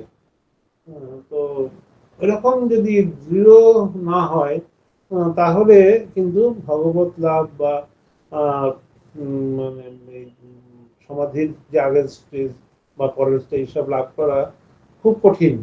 কিন্তু বলছেন পূজ্যপাদ বুদ্ধিস্বামী মহারাজ বলছেন যে ঠাকুরের এবং পার্শ্বদের ক্ষেত্রে এগুলো আমরা খুব মানে দেখেছি, খুব সবসময় দেখেছি, যেটা অন্য সাধুদের ক্ষেত্রে আমরা দেখতে পাই না। কিন্তু ওনারা তো সঙ্গ করেছেন, বুদ্ধিস্বামী মহারাজ মা দর্শন পেয়েছেন, শ্রী মায়ের মাকে প্রণাম করেছেন, দর্শন পেয়েছেন। তো অন্য যারা মহাপুরুষ মহারাজ, তারপরে অখণ্ডানন্দজি মহারাজ এনাদের সঙ্গ লাভ করেছেন। সারদানন্দজি মহারাজের কাছ থেকে তো দীক্ষাই হয়েছে মহারাজের। অনেক পার্শ্বদের উনি সঙ্গ করেছেন, তাদের জীবন দেখে ধন্য হয়েছেন যে তারা কতটাই মানে একদম ভগবতমুখী ছিল। জগতের সাথে তাদের কোনো সম্পর্ক ছিল না, জগৎকে তারা একটা ছায়ার মনে করত। তো সেটা বলছি। তারপর এখানে স্বামীজি রচিত সেই গানের কথা বলছে, যে সমাধির যে অবস্থা, ওইটা যে বলছে যে বিজ্ঞান, যে আমরা যখন কোনো কিছু দেখি বা কোনো কিছু মানে খাই, অনেক সময় দেখা যায় আমাদের এরকম খাওয়ার সময় কোনো ফোন এলো বা কিছু হলো, ওই খেলা দেখছে। হ্যাঁ, অনেকে আছে খেলার খুব ভক্ত, এই ফাইনাল খেলা হচ্ছে, খেলা দেখছে আর খাচ্ছে। তখন অনেক অন্য মহারাজরা বলছে, আরে এসব আগে খেয়ে নাও, তারপরে সব খেলা টেলা দেখবে। তো আসলে কি আমরা যখন কোনো কিছু করি, তখন ওই যদি আমি খেলা দেখি, খেলা দেখছি বা কিছু করছি, তখন আমার মনটা 90% বা 80% মনটা কিন্তু আমার খেলার দিকে রয়েছে। আমি খাচ্ছি খাচ্ছি খাচ্ছি খাচ্ছি, কিন্তু খাওয়াটা হচ্ছে তখন ওই সেকেন্ডারি। কি খাচ্ছ জিজ্ঞাসা করলে অনেক সময় বলতে পারবে না। খেয়েছিলে, কি খেয়েছিলে বলতে পারবে না, কারণ তার খাওয়ার দিকে তার মনটা ছিল না, তার মনের 80% ছিল ওই খেলার দিকে। হ্যাঁ, বা যে টিভিতে যে খেলা হচ্ছে বা সেদিকে। তো আমরা যখন কোনো কিছু করি, তখন যদি মনটা আমাদের, যে বলছেন যে কোনো গান যখন আমরা শুনছি, তো গানটা বলছে না যে সঙ্গীত হচ্ছে মানে ভগবত লাভের একটা মাধ্যম। ভগবানের নিকটে যাওয়ার খুব অল্প সময়ের মধ্যে ভগবানের কাছে পৌঁছানো যায় এই মানে ভক্তিমূলক বা ভজন কীর্তনের মাধ্যমে।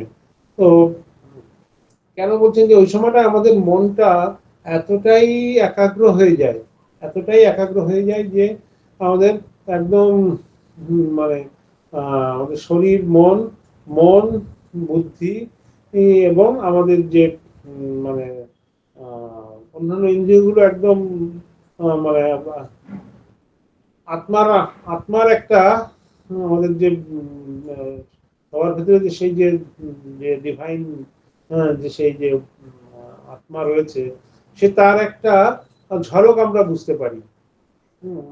মনটা একাগ্র হলে, মনটা যদি যত বেশি একাগ্র হবে, যত বেশি শান্ত হবে, তখন আমরা সেই মানে আমাদের যে দেবত্ব ভেতরে রয়েছে তার সেটা আমরা বুঝতে পারবো। ওই যে লিঙ্ক হওয়াটা যত বেশি হবে, তত আমাদের মনে তত বেশি আনন্দ হবে। ওই আনন্দটা বোঝার জন্য আমাদের মানে খুব মন একাগ্র হতে হবে, শান্ত হতে হবে। আর না হলে কি হচ্ছে, না হলে মানে আমাদের যে যেটা দেখছি দর্শনেন্দ্রিয় বা আমাদের যেটা আমরা শুনছি শ্রবণেন্দ্রিয়র সাথে আমাদের মনের কোনো সম্পর্ক নেই। শুধু মানে ভাষা মানে খাচ্ছি কিন্তু খাওয়াটা যে টেস্ট আসছে না, কারণ আমার টেস্ট কি করে পাবো, আমার তো ওই লিঙ্ক হয়নি। আমার তো ব্রেনটা তো তখন অন্য কাজে ব্যস্ত, আমার মনের অনেকটা 80% তখন অন্য কাজে ব্যস্ত। যদি পুরোপুরি যদি লিঙ্ক না হয়, তাহলে তো আমি তো ওই টেস্ট পাবো না। আমি আর টেস্ট পাওয়া মানে তো আনন্দ হওয়া।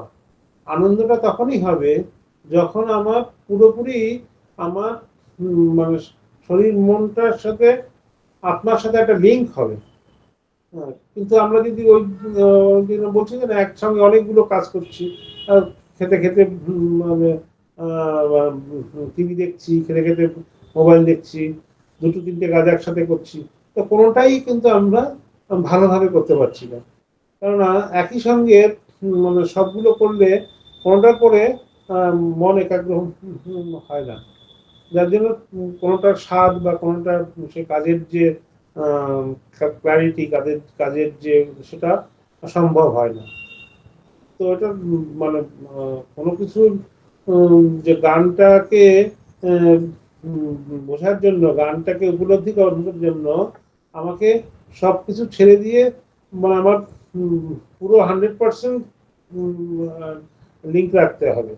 তাহলেই কিন্তু আমি সেই যে সঙ্গীতের মাধ্যমে আমি ভগবানের কাছে পৌঁছে যাব। এমনি তো সব কত গান শুনছি, কত কিছু হচ্ছে। সঙ্গীত মানে একটা মাধ্যম, সাধনার একটা মাধ্যম যদি আমরা করি, তাহলে আমাদের সেটাই একাগ্র মনে করতে হবে। একাগ্র মনে না করলে আমাদের সব ইন্দ্রিয়গুলোর মধ্যে একটা মানে লিঙ্ক হবে না, একটা মানে সমন্বয় হবে না। সমন্বয় যদি না থাকে, যদি একটা খাপছাড়া খাপছাড়া ভাব থাকে, তাহলে কখনোই সেই সেই যে ভাবটা আমরা পাবো না, সেই অনুভূতি আমাদের হবে না। আর একটু পড়ি, বলুন। ঠাকুরের এই অবস্থাটি মাস্টারমশাই দেখলেন, এটি আমাদের ভাববার জিনিস। কারণ এই রকম অবস্থার সঙ্গে আমাদের পরিচয় নেই। লৌকিক জীবনে আমরা জানি কখনো কখনো কোনো একটা বিষয়ে মানুষের মন নিবিষ্ট হলে সে অন্যমনস্ক হয়, কিন্তু সেখানে তার মনের অভিনিবেশ আছে এমন একটা জিনিসে যা আমরা ধরতে বুঝতে পারি। যেমন একজনের কথা তিনি আমাদের বলেছিলেন, তিনি ব্যবসাতে নেমেছেন। তা ব্যবসাতে তখন মনটা এমন নিবিষ্ট যে বাইরের ব্যবহার করছেন কিন্তু সব ভাষা ভাষা। মনটা ব্যবসাতে, ব্যবসার সমস্যা নিয়ে একেবারে ব্যস্ত। তার বন্ধু বান্ধবেরা বলেন, তোমার সঙ্গে কথা বলে আমাদের সুখ হয় না, তোমার মন যে কোন দিকে থাকে, আমরা কথা বলি আর তুমি কোন দিকে চেয়ে থাকো। এই অন্যমনস্কতা, এটা আমরা বুঝি। জগতের কোনো একটা বিষয়ে অভিনিবেশ হয়ে মনের যে ওই রকমের বাইরের জিনিসকে গ্রহণ করবার আসক্তি, এটা মানুষের হয়। কিন্তু এখানে এখানে মনের বিষয়টি কি, যা তাকে এমন ভাবে টেনে রেখেছে যে বাইরের বস্তুকে অনুভব করতে দিচ্ছে না? সেই বিষয়টির সঙ্গে আমাদের পরিচয় নেই। অভিনিবেশ আমরা বুঝি, অভিনিবেশ এত দূর হতে পারে যে মানুষ জগৎ, বাইরের জগৎ সম্বন্ধে, ইন্দ্রিয়ের বিষয়গুলি সম্বন্ধে সম্পূর্ণ উদাসীন হয়ে যেতে পারে। এর একটি দৃষ্টান্ত আমার মনে আসছে। স্যার জেসি বোসের একজন ছাত্র আমাদের বলেছেন, তিনি নিজে তখন খুব কৃতবিদ্য হয়েছেন, সরকারি বড় কাজে প্রতিষ্ঠিত আছেন। গেছেন জেসি বোসের সঙ্গে দেখা করতে। তার বাড়িতে তার অবাধ প্রবেশ ছিল। শুনলেন তিনি ছাদের উপরে আছেন। ছাদের উপরে টবে সব গাছ লাগানো আছে, সেখানে তিনি বসে আছেন। উনি গেছেন, সামনে দাঁড়িয়ে আছেন।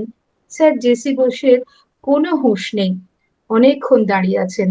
ধ্যানমগ্ন ঋষির ধ্যান ভঙ্গ করবার ইচ্ছে হচ্ছে না। অনেকক্ষণ পরে তার খেয়াল হলো, ও তুমি কখন এসেছো? অনেকক্ষণ এসেছি, আমায় ডাকলে না কেন? আর উত্তর দিলেন না। এরকম অভিনিবেশ আমরা বুঝি, তা গাছেই হোক, জগতের অন্য কোনো রহস্যেই হোক, বা সংসারী লোকের মন যাতে আকৃষ্ট হয় সেই অর্থ উপার্জনেই হোক, এসবের আকর্ষণ আমরা বুঝি। কিন্তু এখানে আকর্ষণের বিষয় আমরা জানি না। এখানে আকর্ষণের বিষয় সাধারণের চোখে ধরা পড়ে না। ঠাকুরের এই অবস্থার বর্ণনা কথামৃতে আমরা আরো পাবো।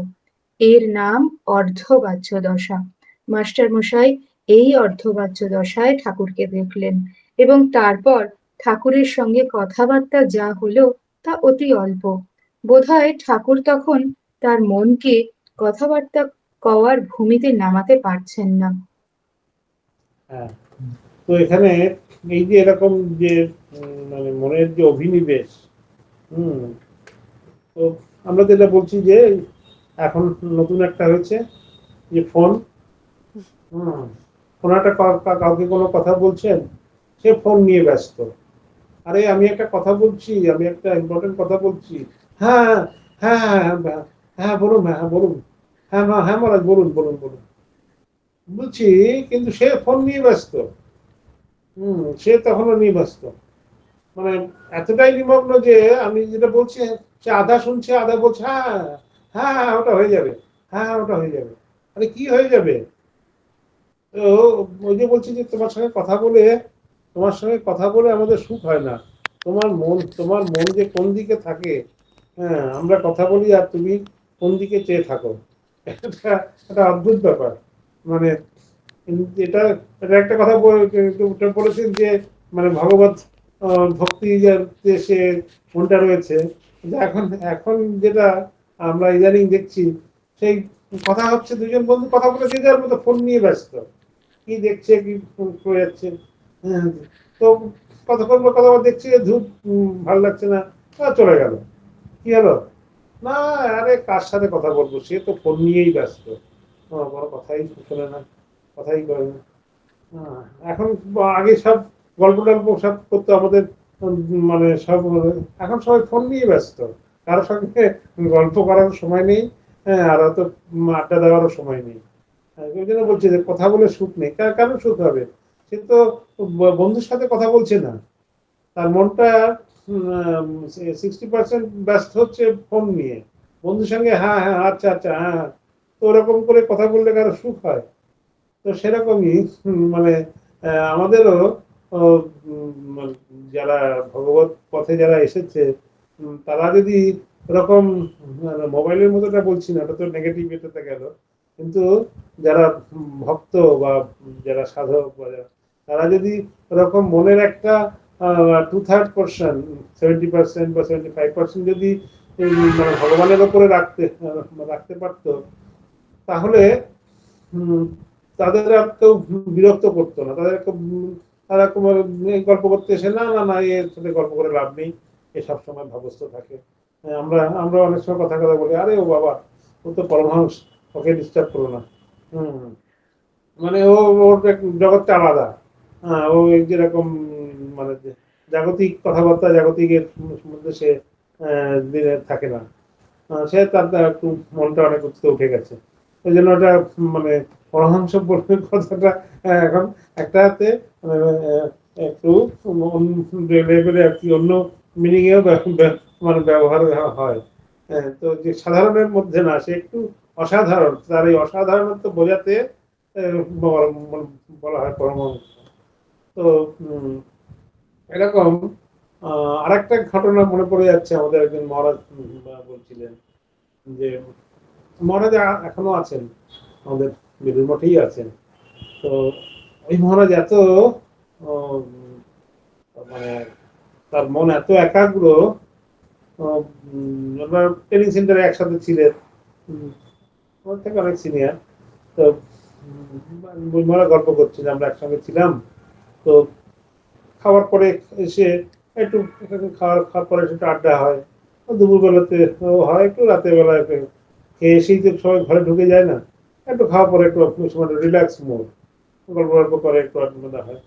ওখানে তো ফোন টোন কিছু নেই যে ফোনে কথা করবে বা কিছু করবে, ওখানে তো কোনো ফোন অ্যালাউ নেই। তো ট্রেনিং সেন্টারের সময় তখন একজন মহারাজ এসে দেখছেন যে সে এটা একটু আগে এসে ওই মানে শীতকালে রোদে ওখানে বসে খুব গভীরভাবে একটা বই পড়ছে। পাটা এরকম মেঝেতে পাটা ছড়িয়ে দিয়ে এরকম করে বসে একটা বই পড়ছে। তো আর একজন মহারাজ এসে ডাকছেন, হ্যাঁ মহারাজ, ওইটা ওটা এটা হয়েছে, আপনাকে ওটা বলছিলাম, ওটা হয়েছে? বলছে আমি দাঁড়িয়ে থাকলাম, কিছু কিছু তাকালো না, দেখলো না, মুখ দিয়ে আওয়াজ করলাম, শুনলো না, হাত দিলাম, হাত দিয়ে করে দিলাম, তাও শুনলো না। আমার রাগ হয়ে যাচ্ছে, কি রে এতবার ধরে বলছি। তখন জোরে যখন একটা ধাক্কা দিলাম, আরে কি বলছি কি শুনছেন না?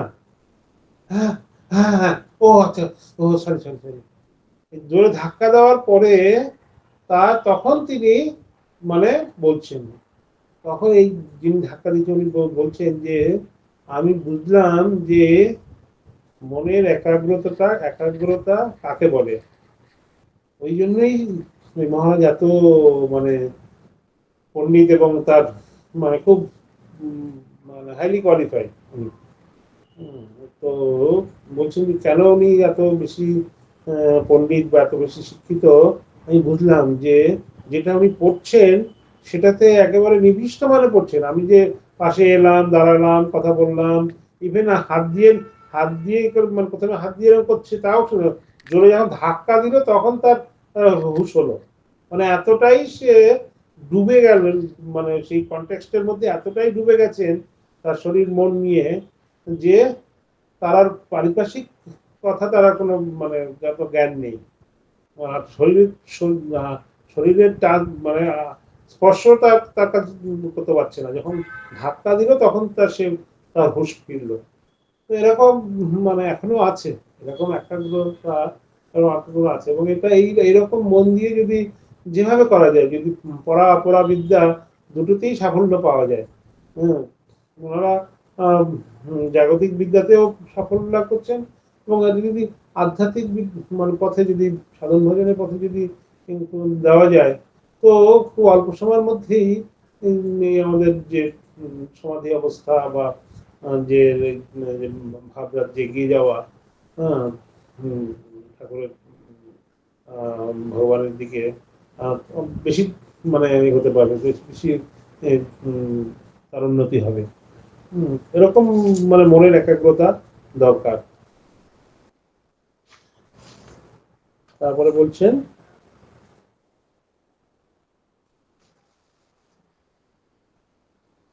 একটু করুন, শেষ করে দিলে হবে। ঠাকুরের এই অবস্থা অনেক সময় হতো। মনের গতি এক এক সময় এমন হয়ে থাকতো যে এই জগতের বিষয়ে মন কিছুতেই নামতে পারতো না। একটা ঘটনার উল্লেখ করছি। ঠাকুর বাগবাজারে বলরাম বসুর বাড়িতে এসেছেন। তাকে দর্শন করতে নরেন্দ্রনাথ প্রমুখ অনেক যুবক ভক্তের সমাগম হয়েছে। অতীন্দ্রিয় বিষয়ের অনুভূতি প্রসঙ্গে অণুবীক্ষণ যন্ত্রের কথা এসে পড়ল। স্থূল চোখে যা দেখা যায় না এমন অনেক সূক্ষ্ম সূক্ষ্ম জিনিস বা জীবাণু ওই যন্ত্রের সাহায্যে দেখা যায়। শুনে ঠাকুর ওই যন্ত্র দিয়ে দু একটি জিনিস দেখতে চাইলেন। অনুসন্ধানে জানা গেল যুবক ভক্তদেরই এক বন্ধুর কাছে একটি অণুবীক্ষণ যন্ত্র আছে। তিনি ডাক্তার, সবেমাত্র ডাক্তারি পরীক্ষায় সসম্মানে উত্তীর্ণ হয়ে ওই যন্ত্রটি মেডিকেল কলেজ থেকে পুরস্কার পেয়েছেন। তাকে খবর দেওয়া হলো। তিনি যন্ত্রটি নিয়ে এলেন এবং ঠিকঠাক করে ঠাকুরকে দেখবার জন্য ডাকলেন। ঠাকুর উঠলেন, দেখতে গেলেন, কিন্তু না দেখেই ফিরে এলেন। সকলে কারণ জিজ্ঞেস করলে বললেন, মন এখন এত উঁচুতে উঠে রয়েছে যে কিছুতেই তাকে নামিয়ে নিচের দিকে দেখতে পারছি না। অণুবীক্ষণ যন্ত্র দিয়ে দেখতে হলে মনকে যে স্তরে নামাতে হবে তিনি এখন আর সেই স্তরে মনকে নামাতে পারছেন না। মন তার কিছুতেই নামলো না, দেখাও হলো না। আরেকটু পড়বো মহারাজ? হ্যাঁ, পরে এই চ্যাপ্টার শেষ করে দিই। এইরকম মন তার। তার মনের স্বাভাবিক গতি হলো ঊর্ধ্ব দিকে, জগৎ অতীত তত্ত্বের দিকে। সেই মনকে জোর করে নামিয়ে রাখতে হয়। কি প্রয়োজন? তার নিজের কোনো দরকার তো নেই, তবু তাকে নামিয়ে রাখেন কেন? আমাদের জন্য। তিনি চান ইন্দ্রিয়াতীত যে আনন্দ তার সন্ধান আমাদের দেবেন, এবং সেই জন্য নিজের সমাধির আনন্দকেও উপেক্ষা করছেন। বলছেন, মা আমায় বেহুশ করিস না, আমি এদের সঙ্গে কথা বলবো। কি প্রয়োজন তার? আত্মানন্দে বিভোর তিনি। আত্মরতি আত্মতৃপ্ত আত্মনি এব সন্তুষ্ট। যিনি তিনি আমাদের জন্য এত ব্যস্ত যে মার কাছে প্রার্থনা করছেন, মা আমায় বেহুশ করিস না, আমি এদের সঙ্গে কথা বলবো। কথা তিনি বলেছেন, তাই আজ কথামৃত পৃথিবীর সর্বত্র পরিবেশিত হচ্ছে। ঠাকুরের মনের সহজ যে গতি, অতীন্দ্রিয় তত্ত্বের দিকে তার মনের স্বাভাবিক যে গতি, তাকে যেন ধরে বেঁধে তিনি নামিয়ে আনছেন আমাদের জন্য। মুহুর্মুহু সমাধি হচ্ছে। তিনি বিরক্ত হচ্ছেন যে সমাধি তাকে ভক্তদের সঙ্গে কথা বলতে দিচ্ছে না। যে সমাধির জন্য ঋষি মুনিরা জন্ম জন্মান্তর আরাধনা করে যাচ্ছেন, তপস্যা করে যাচ্ছেন, সেই সমাধি বারবার আসছে, তবু তিনি তাকে উপেক্ষা করছেন, বিরক্তি বোধ করছেন। এরকম সমাধিমগ্ন হয়ে থাকলে আমার আসার সার্থকতা কি? গল্পের মাধ্যমে ঠাকুর বিষয়টি বুঝিয়েছেন। ৩ বন্ধু মাঠে বেড়াতে গিয়েছিল। বেড়াতে বেড়াতে দেখলো উঁচু পাঁচিলে ঘেরা একটা জায়গা। তার ভিতর থেকে গান বাজনার মধুর আওয়াজ আসছে। তাদের ইচ্ছে হলো ভিতরে কি হচ্ছে দেখবে। একজন কোনো রকমে একটা মই জোগাড় করে পাঁচিলের উপর উঠে ভেতরের ব্যাপার দেখে আনন্দে অধীর হয়ে হাসতে হাসতে লাফিয়ে পড়ল। কি যে ভেতরে দেখলো তা দুজন বন্ধুকে বলতে পারলো না। দ্বিতীয় বন্ধুও ওইরকম দেখে নিজেকে সামলাতে পারলো না। সেও হাসতে হাসতে ভিতরে লাফিয়ে পড়লো। তৃতীয় বন্ধুও ওই মই বেয়ে উপরে উঠলো আর ভিতরের আনন্দের মেলা দেখতে পেল।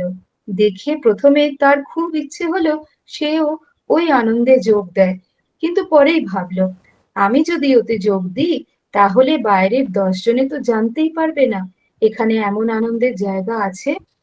একলা এই আনন্দটা ভোগ করব। এই ভেবে সে জোর করে নিজের মনকে ফিরিয়ে নিচে নেমে এলো, আর যাকেই দেখতে পেল তাকেই বলতে লাগলো, ওহে, এখানে এমন আনন্দের জায়গা রয়েছে, চলো চলো সকলে মিলে ওই আনন্দ ভোগ করি। হ্যাঁ, এই হচ্ছে অবতারেরা আসেন এই জন্য। অবতার এই জন্য অবতারদের আবির্ভাবের কারণ হচ্ছে এই জন্য যে তারা সবাইকে সেই ভগবতমুখী করবে, ভগবতের আনন্দ, ভগবানের লাভের যে আনন্দটা সেটা দেওয়ার জন্য তারা আসবে। তো এখানে আমরা যেটা একটু জাস্ট হাইলাইটস করে বলবো, এই স্যার ডিসি বোসের কথা। এই যে ডিসি বোসের ওরকম, সে এতটাই নিমগ্ন যে ছিলেন যে তার পাশে এসে কে দাঁড়িয়েছে কে তার কোনো মানে হুঁশ নেই। তো সেই জন্যই ডিসি বোসের এরকম জগদীশ চন্দ্র বোস এরকম একটা মানে আবিষ্কার করতে পেরেছেন, এবং একটা বড় জাগতিক সম্মান সে লাভ করেছেন। তো এত সুনাম, এত খ্যাতি হয়েছে তার কি জন্য না, সে তার ওই যে সেই একাগ্র মন দিয়ে সে অনেক কিছু আবিষ্কার করেছেন, যে গাছেরও প্রাণ আছে, হ্যাঁ, তিনি এটা প্রমাণ করে দেখিয়েছেন। তো কি পরাবিদ্যা কি অপরাবিদ্যা, এই যে মানে মনের যে একাগ্রতা, এটা খুব মানে দরকার। তখন আর অন্য জগৎটাকে তখন ওই ছায়ার মতো মনে হয়, জগৎকে তখন আর মানে একদম তুচ্ছ বলে বোধ হয়। আর একটা যেটা বলছেন যে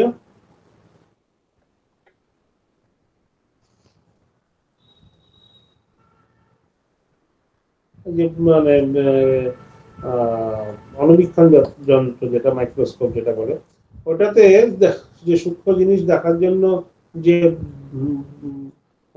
চোখটা নিয়ে ওখানে লাগাতে হবে দেখতে হবে, তো মানে কি মনটাকে নামাতে হবে। তো আমরা তো মনটা উঁচুতে তুলতেই আমাদের অবস্থা খারাপ, আর ঠাকুরের সে মনটাকে জোর করে নামাতে হচ্ছে এটা দেখার জন্য। কিন্তু সে তাকে দেখানোর জন্য এত আয়োজন করলেন, এত কিছু করলেন, যার জন্য এত কিছু করা, তিনি বলছেন না, আমি আর মনটা নামাতে পারছি না, আমার পক্ষে অসম্ভব। সেই জন্য তার আর দেখাই হলো না। নতুন তখন যন্ত্র এসছে, তখন দেখাবে বলে যে এত সূক্ষ্ম জিনিসটাকেও বড় করে দেখা যায়। কিন্তু তার ঠাকুরের মনটা এতটাই ঊর্ধ্বগামী ছিল যে ওটাকে আর নিচে নেমে এসে ওটা দেখানোর মতো তার কোনো অবস্থা ছিল না। এটা একটা। আচ্ছা, আর একটা হলো মা আমায় বেহুশ করিস না, এদের সঙ্গে কথা বলবো। যে মা আমায় বেহুশ করিস না, এইটাই হচ্ছে যে অবতার কেন এসছেন। অবতার এসছেন তো শুধু নিজের মুক্তির জন্য না, নিজের মানে আমি সাধন ভজন করলাম করে মায়ের সঙ্গে ভগবানের সঙ্গে লীলা কীর্তন করলাম তা না। তিনি এসছেন লোকশিক্ষার জন্য, জগতের সবাইকে উদ্ধারের জন্য এসছেন।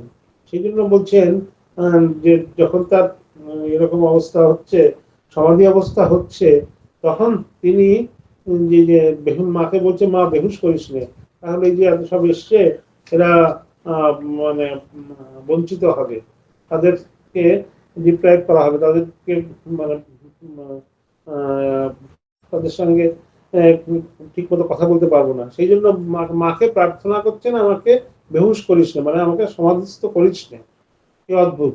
সবাই সমাধি লাভের জন্য সবাই চেষ্টা করে থাকে যে কি করে সমাধি হবে, আর ঠাকুর চাইছেন ভক্তদেরকে কৃপা করবেন বলে, ভক্তদের সাথে কথা বলবেন বলে, তাদের তাদের তারা এসছে তার সাথে সঙ্গ করার জন্য, সেই সঙ্গ সুখ থেকে তারা যেন বঞ্চিত না হয়, সেই জন্য মায়ের কাছে প্রার্থনা করছেন, আমাদের জন্য প্রার্থনা করছেন যে আমাকে বেহুশ করিস না, মানে আমাকে সমাধিস্থ করিস না, আমাকে সেই ভাব মুখে নিয়ে যাস না, কারণ আমি এদের সাথে কথা বলতে পারবো না। তো এটা একটা অদ্ভুত, এই যে আমাদের যে আমাদের যে মঠ প্রতিষ্ঠা করলেন, সবাই গুরু ভাইদের সব ধরে ধরে ডেকে নিয়ে আসছেন, না না কোথাও ওইসব হিমালয়ে যাওয়া যাবে না, সব চলে আসো। শাহজাহানদিকে পাঠালেন আমেরিকাতে, অত সুন্দর মানে সাকসেসফুল ওখানে সব নাম হয়েছে, খুব খুব নেম ফেম হয়েছে, খুব মানে একেবারে মেতে গেছে, তখন তাকে না না চলে আসো এখানে, মানে আশ্রমে মিশনের সেক্রেটারি হতে হবে। তিনিও একদম মানে মানে একদম সৈনিকের মতো, একজন অবিডিয়েন্ট একজন সৈনিকের মতো তিনি যেরকম আজ্ঞা হলো, যেতে বলেছেন চলে গেছেন, আবার যখন আসতে বলেছেন একদম নির্দ্বিধায় চলে এসেছেন, এসে মিশনের দায়িত্ব নিয়েছেন। তো এই হচ্ছে স্বামীজিও মানে আমাদের নিজেও ওরকম বারবার বলছে, আমার মন চায় আমি গিয়ে হিমালয় গিয়ে মানে ধ্যানে ডুবে থাকি।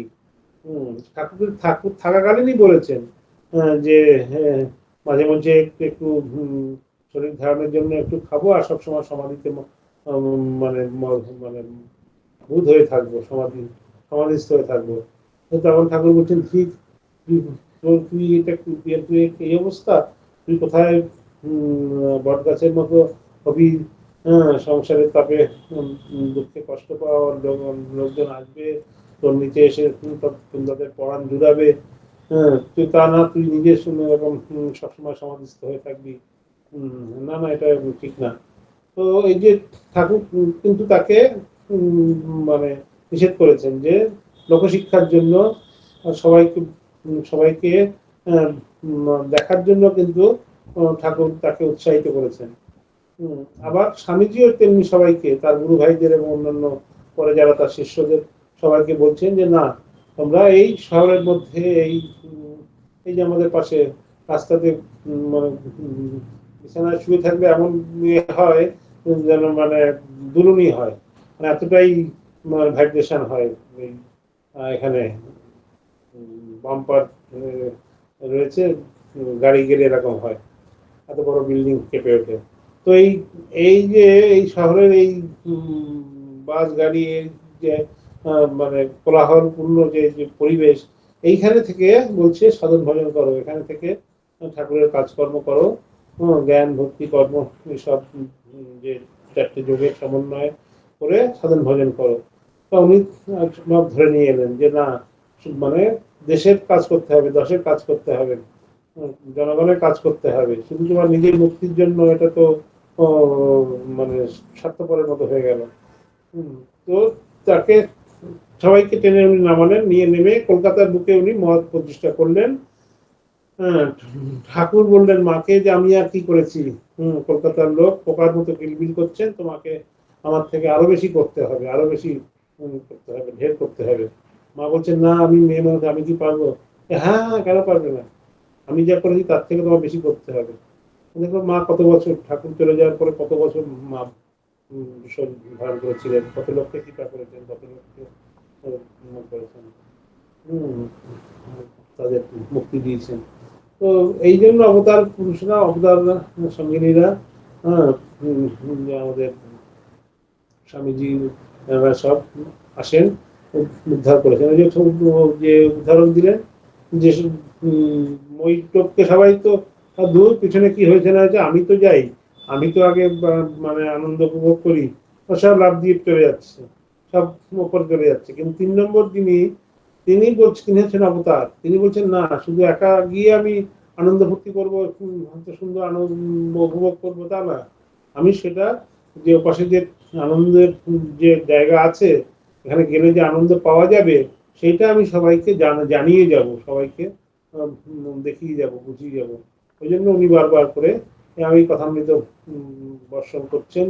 হ্যাঁ, নিজের রাত 10টা সাড়ে 10টা অব্দি খুঁজে খুঁজে খুঁজে খুঁজে কে কোথাও ভক্ত আছে, কেশবের বাড়িতে যাচ্ছেন, এখানে যাচ্ছেন, সেখানে যাচ্ছেন, তার কি দরকার পড়েছে মানে বিদ্যাসাগরের কাছে যাওয়া, এখানের কাছে যাওয়া, তার কিছু দরকার লেগেছে? তিনি কি তার কোনো তার কোনো টাকাও দরকার নেই, তার কোনো প্রণামীরও দরকার নেই, কিচ্ছু দরকার নেই। তিনি পেট গেল, তার কিছু তিনি খানও না, তার কোনো খাওয়া দাওয়ারও দরকার নেই, কিছুই দরকার নেই, তাও তিনি কেন মানে এরকম আজ এখানে এর বাড়িতে, কাল তার বাড়িতে, উনি ভক্ত বাড়িতে যাচ্ছেন? কেন কেন যাচ্ছেন? যে তাদের কৃপা করবেন বলে, তাদের উদ্ধার করবেন বলে তিনি অবতার হয়ে এসছেন। তার উদ্দেশ্যই ওই জন্য যে তিনি সবাইকে কৃপা করবেন, উদ্ধার করবেন। সেই জন্য তিনি নিজে খুঁজে খুঁজে যাচ্ছেন। যার কথাই একবার একটু শুনছেন যে ইনি খুব ভক্ত বা ইনি খুব দয়াশীল, হ্যাঁ, একটু তার কানে গেলেই যে হয় তাকে ডেকে পাঠাচ্ছেন, না হলে তিনি নিজে থেকেই যাচ্ছেন। তার তো কোনো অহংকার নেই যে কেন আমি কেন যাব, আমি পরমাংশ, আমি সবাই আমার কাছে সবাই আসবে, আমি কেন যাব, এরকম তো তার কোনো মানে অহমিকা নেই। নিজে চলে যাচ্ছেন সবার কাছে।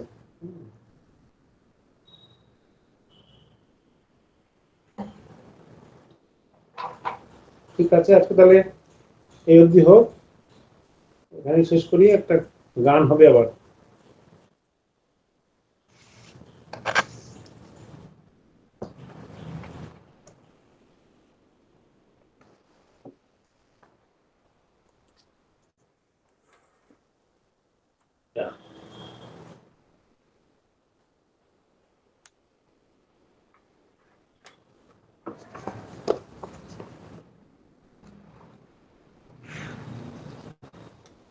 তো ভালো ভালো সব আর্টিস্ট থাকতে আমার গান ভালো লাগবে?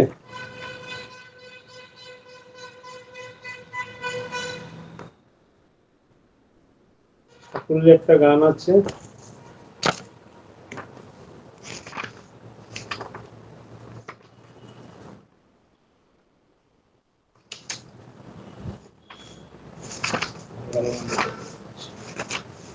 এসেছে আজ প্রাণের ঠাকুর।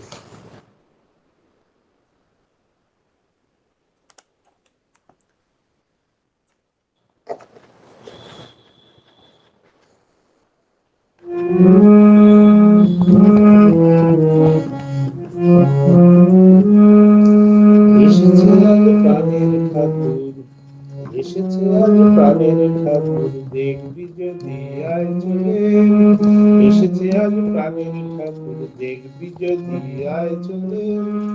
পাষাণ গলে তার নামেতে, পাষাণ গলে তার নামেতে, পাষাণ গলে তার নামেতে, পাষাণ গলে তার নামেতে, প্রেমে ভুবন ভেসে যায়, প্রেমে ভুবন ভেসে যায়।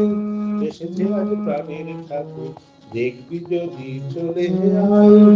এসেছে আজ প্রাণের ঠাকুর। মরি কি রূপ মাধুরী, মেটে না সব যতই হেরি গো। মরি সাধু মাধুরী, মরি কি রূপ মাধুরী, মেটে না সব যতই হেরি গো। মনে নয় তাই হৃদে ধরি, মনে নয় তাই হৃদে ধরি, পরাণ সখী রাঙা পায়, পরাণ সখী রাঙা পায়। এসেছে আজ প্রাণের ঠাকুর, দেখবি যদি চলে আয়। এসেছে আজ প্রাণের ঠাকুর, দেখবি যদি চলে আয়।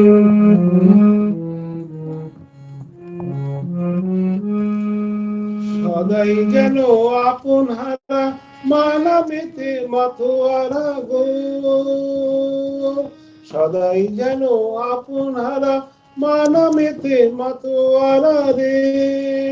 হাসে কাঁদে পাগল পাড়া, হাসে কাঁদে পাগল পাড়া, ক্ষণে নাচে ক্ষণে গায়, ক্ষণে নাচে ক্ষণে গায়।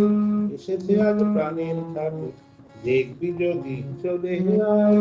এসেছে আজ প্রাণের ঠাকুর। মোদের তরে মামা বলে কাতরে করুণা যাচ্ছে গো, মোদের তরে মায়ের কাছে কাতরে করুণা যাচ্ছে গো। এমন আপন আর কে আছে, এমন আপন আর কে আছে, এমন আপন আর কে আছে, এমন আপন আর কে আছে, আপামরে প্রেম বিলায়, আপামরে প্রেম বিলায়। এসেছে আজ প্রাণের ঠাকুর, এসেছে আজ প্রাণের ঠাকুর, দেখবি যদি চলে আয়। সদাই যেন আপন হারা মানামেতে মাথোয়ারা রে, সদাই যেন আপন হারা মানামেতে মাথোয়ারা রে। হাসে কাঁদে পাগল পাড়া, হাসে কাঁদে পাগল পাড়া, হাসে কাঁদে পাগল পাড়া, হাসে কাঁদে পাগল পাড়া, ক্ষণে নাচে ক্ষণে গায়, ক্ষণে নাচে ক্ষণে গায়। এসেছে আজ প্রাণের ঠাকুর, দেখবি যদি চলে আয়। এসেছে আজ প্রাণের ঠাকুর। মনের তোরে মায়ের কাছে কাতরে করুণা যাচ্ছে গো, এমন আপন আর কে আছে, এমন আপন আর কে আছে, আপামরে প্রেম বিলায়, আপামরে প্রেম বিলায়। এসেছে আজ প্রাণের ঠাকুর, দেখবি যদি চলে আয়। এসেছে আজ প্রাণের ঠাকুর। পাষাণ গলে তার নামেতে, পাষাণ গলে তার নামেতে, প্রেমের ভুবন ভেসে যায়।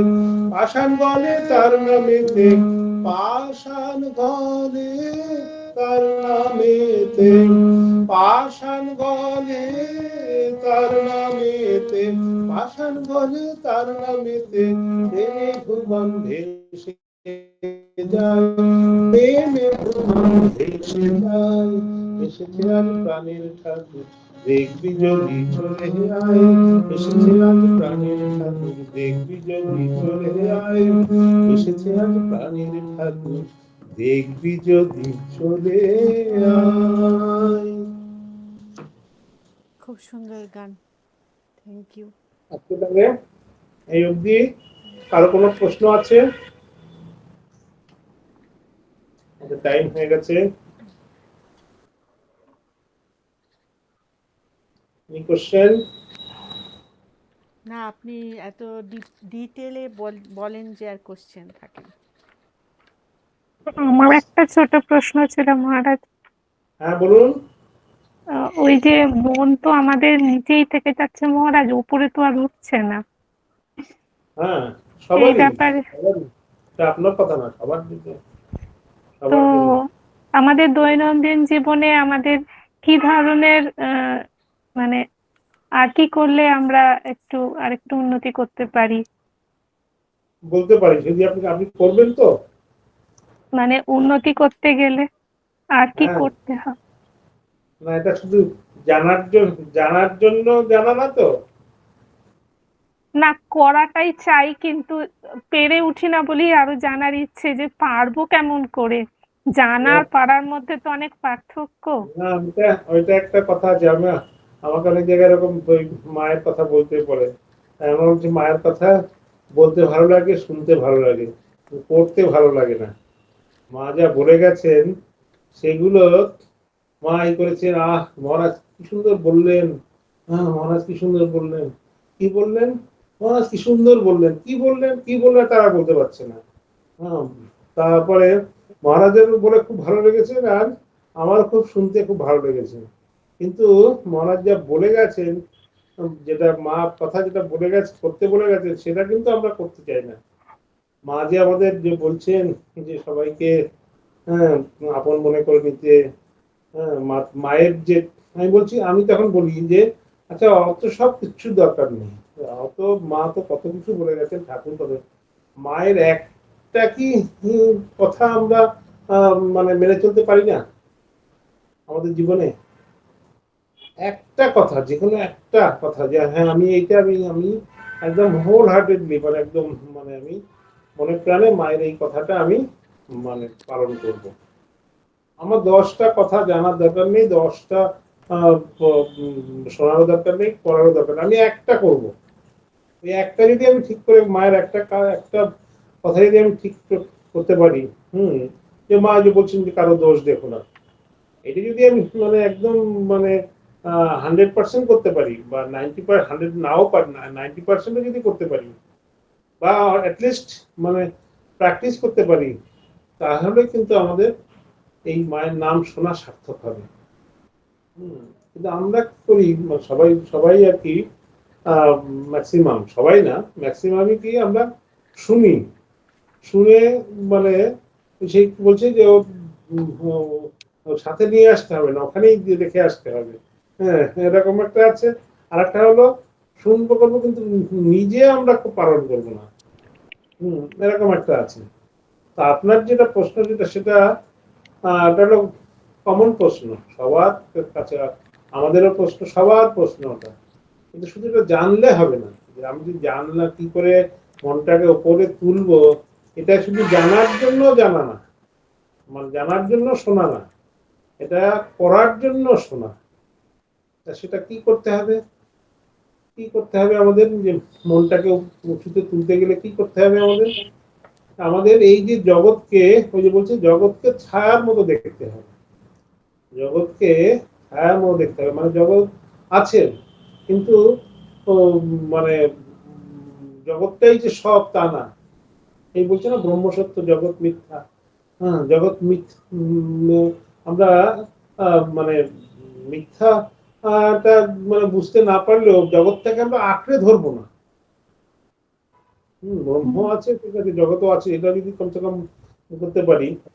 কিন্তু আমরা কি করি, আমরা ব্রহ্মকে ভুলে যাই, জগৎটাকে আপনার করে করি। নিজের এই ব্যক্তি, মানে আমাদের যারা আত্মীয় স্বজন, ছেলে মেয়ে সব, এই যে জগৎটাকেই আমাদের নিজের মনে করি, আর সব আমরা ভুলে যাই।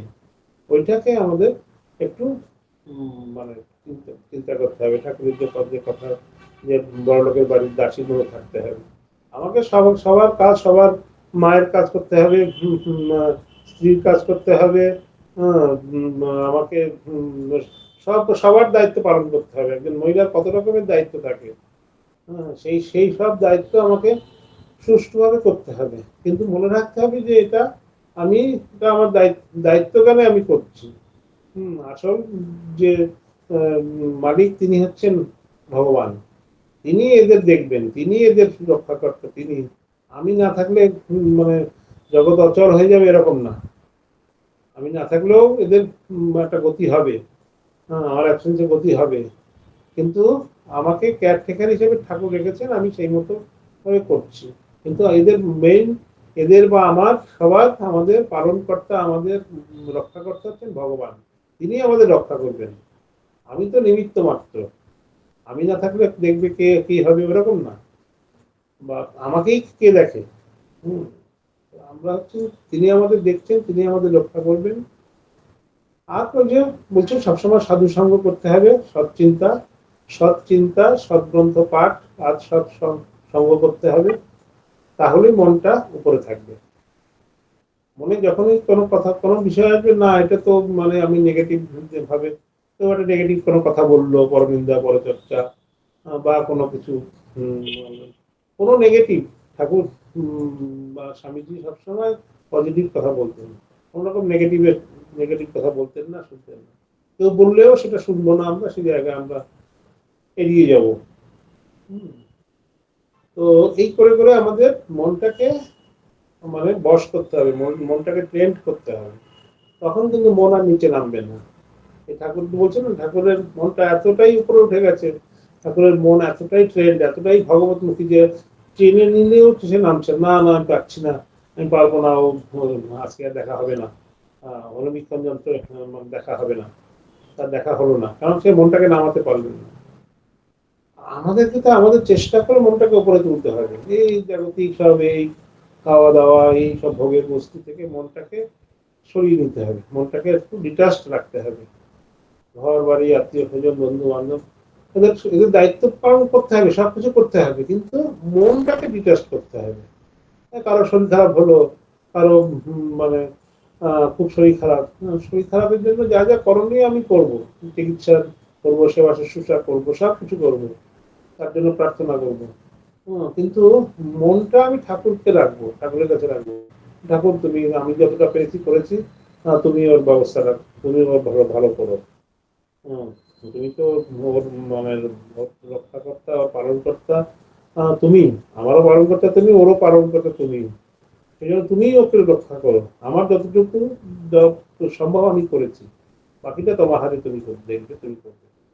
এরকম যদি ডিটাচ থাকা যায়, তাহলে কিন্তু মন মানে বাসনা থেকে বা মায়া থেকে যতটা আমরা মনকে নির্বাসনা করব, মায়া মুক্ত করার চেষ্টা করব, ততই আমাদের মন উঁচুতে যাবে। উঁচুতে মানে কি, উঁচুতে যাওয়া মানে আলাদা করে আপনাকে মনটাকে টেনে উঁচুতে করার দরকার নেই। যতটা আমরা মানে পূর্ব দিকে যাব, পশ্চিম দিক ততটা পিছিয়ে যাবে। যতটা আমরা ভগবত মুখী থাকবো, সবসময় একটু ঘুম থেকে উঠেই যদি আমি এই ভজন কীর্তন, বই পাঠ, জপ ধ্যান এসব করি, কাজ করছি, কাজের সাথে সাথে গান শুনছি, কোনো ভালো গান শুনছি, বা মনে মনে জপ করছি, সবসময় যদি আমার মনটা যদি ভগবানের দিকে লাগিয়ে রাখছি, সবসময় লাগিয়ে রাখছি, তাহলে কিন্তু অটোমেটিক মনটা আমার উপরে থাকবে। আর সবসময় যদি এই বাজে কথা, আলতু ফালতু কথা, এই খাওয়া দাওয়া, এই নিয়ে ওই হট্টগোল এইসব নিয়ে থাকি, তখন অটোমেটিক মনটা নিচে চলে যায়। মনটাকে ভগবত মুখী করতে হবে। ভগবত মুখী মানে কি, ভগবানের সাথে লাগিয়ে রাখতে হবে। লাগিয়ে রাখতে হবে মানে কি, যা যা কাজ বলেছেন, যে সৎ চিন্তা, সৎগ্রন্থ পাঠ, সৎসঙ্গ করা, মনে মনে যখন সম্ভব হবে, যখন কাজের মধ্যে থাকবো, তখন এক হাত দিয়ে কাজ করবো, আর এক হাত দিয়ে ভগবানের নাম করব। আর যখন সব কাজ শেষ হয়ে যাবে, যখন বসাবো, তখন দু হাত ধরে দু হাতে ভগবানের নাম করবো। এরকম যদি আমরা করতে পারি, তাহলেই আমাদের মনটা উপরে থাকবে। আশা করি আমি বোঝাতে পেরেছি। হ্যাঁ মহারাজ, আপনি খুব সুন্দর করে বলেছেন। থ্যাংক ইউ মহারাজ, প্রণাম।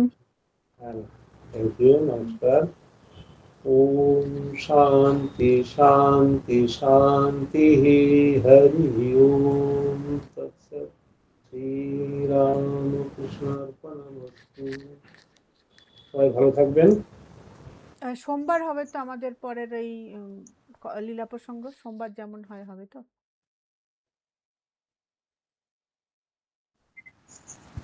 হ্যাঁ হ্যাঁ হ্যাঁ, আচ্ছা, সোমবার তো আপনারা পুরো বুক করে নিয়েছেন আর কি। প্রণাম নেবেন মহারাজ। ঠিক আছে। মহারাজ কিছু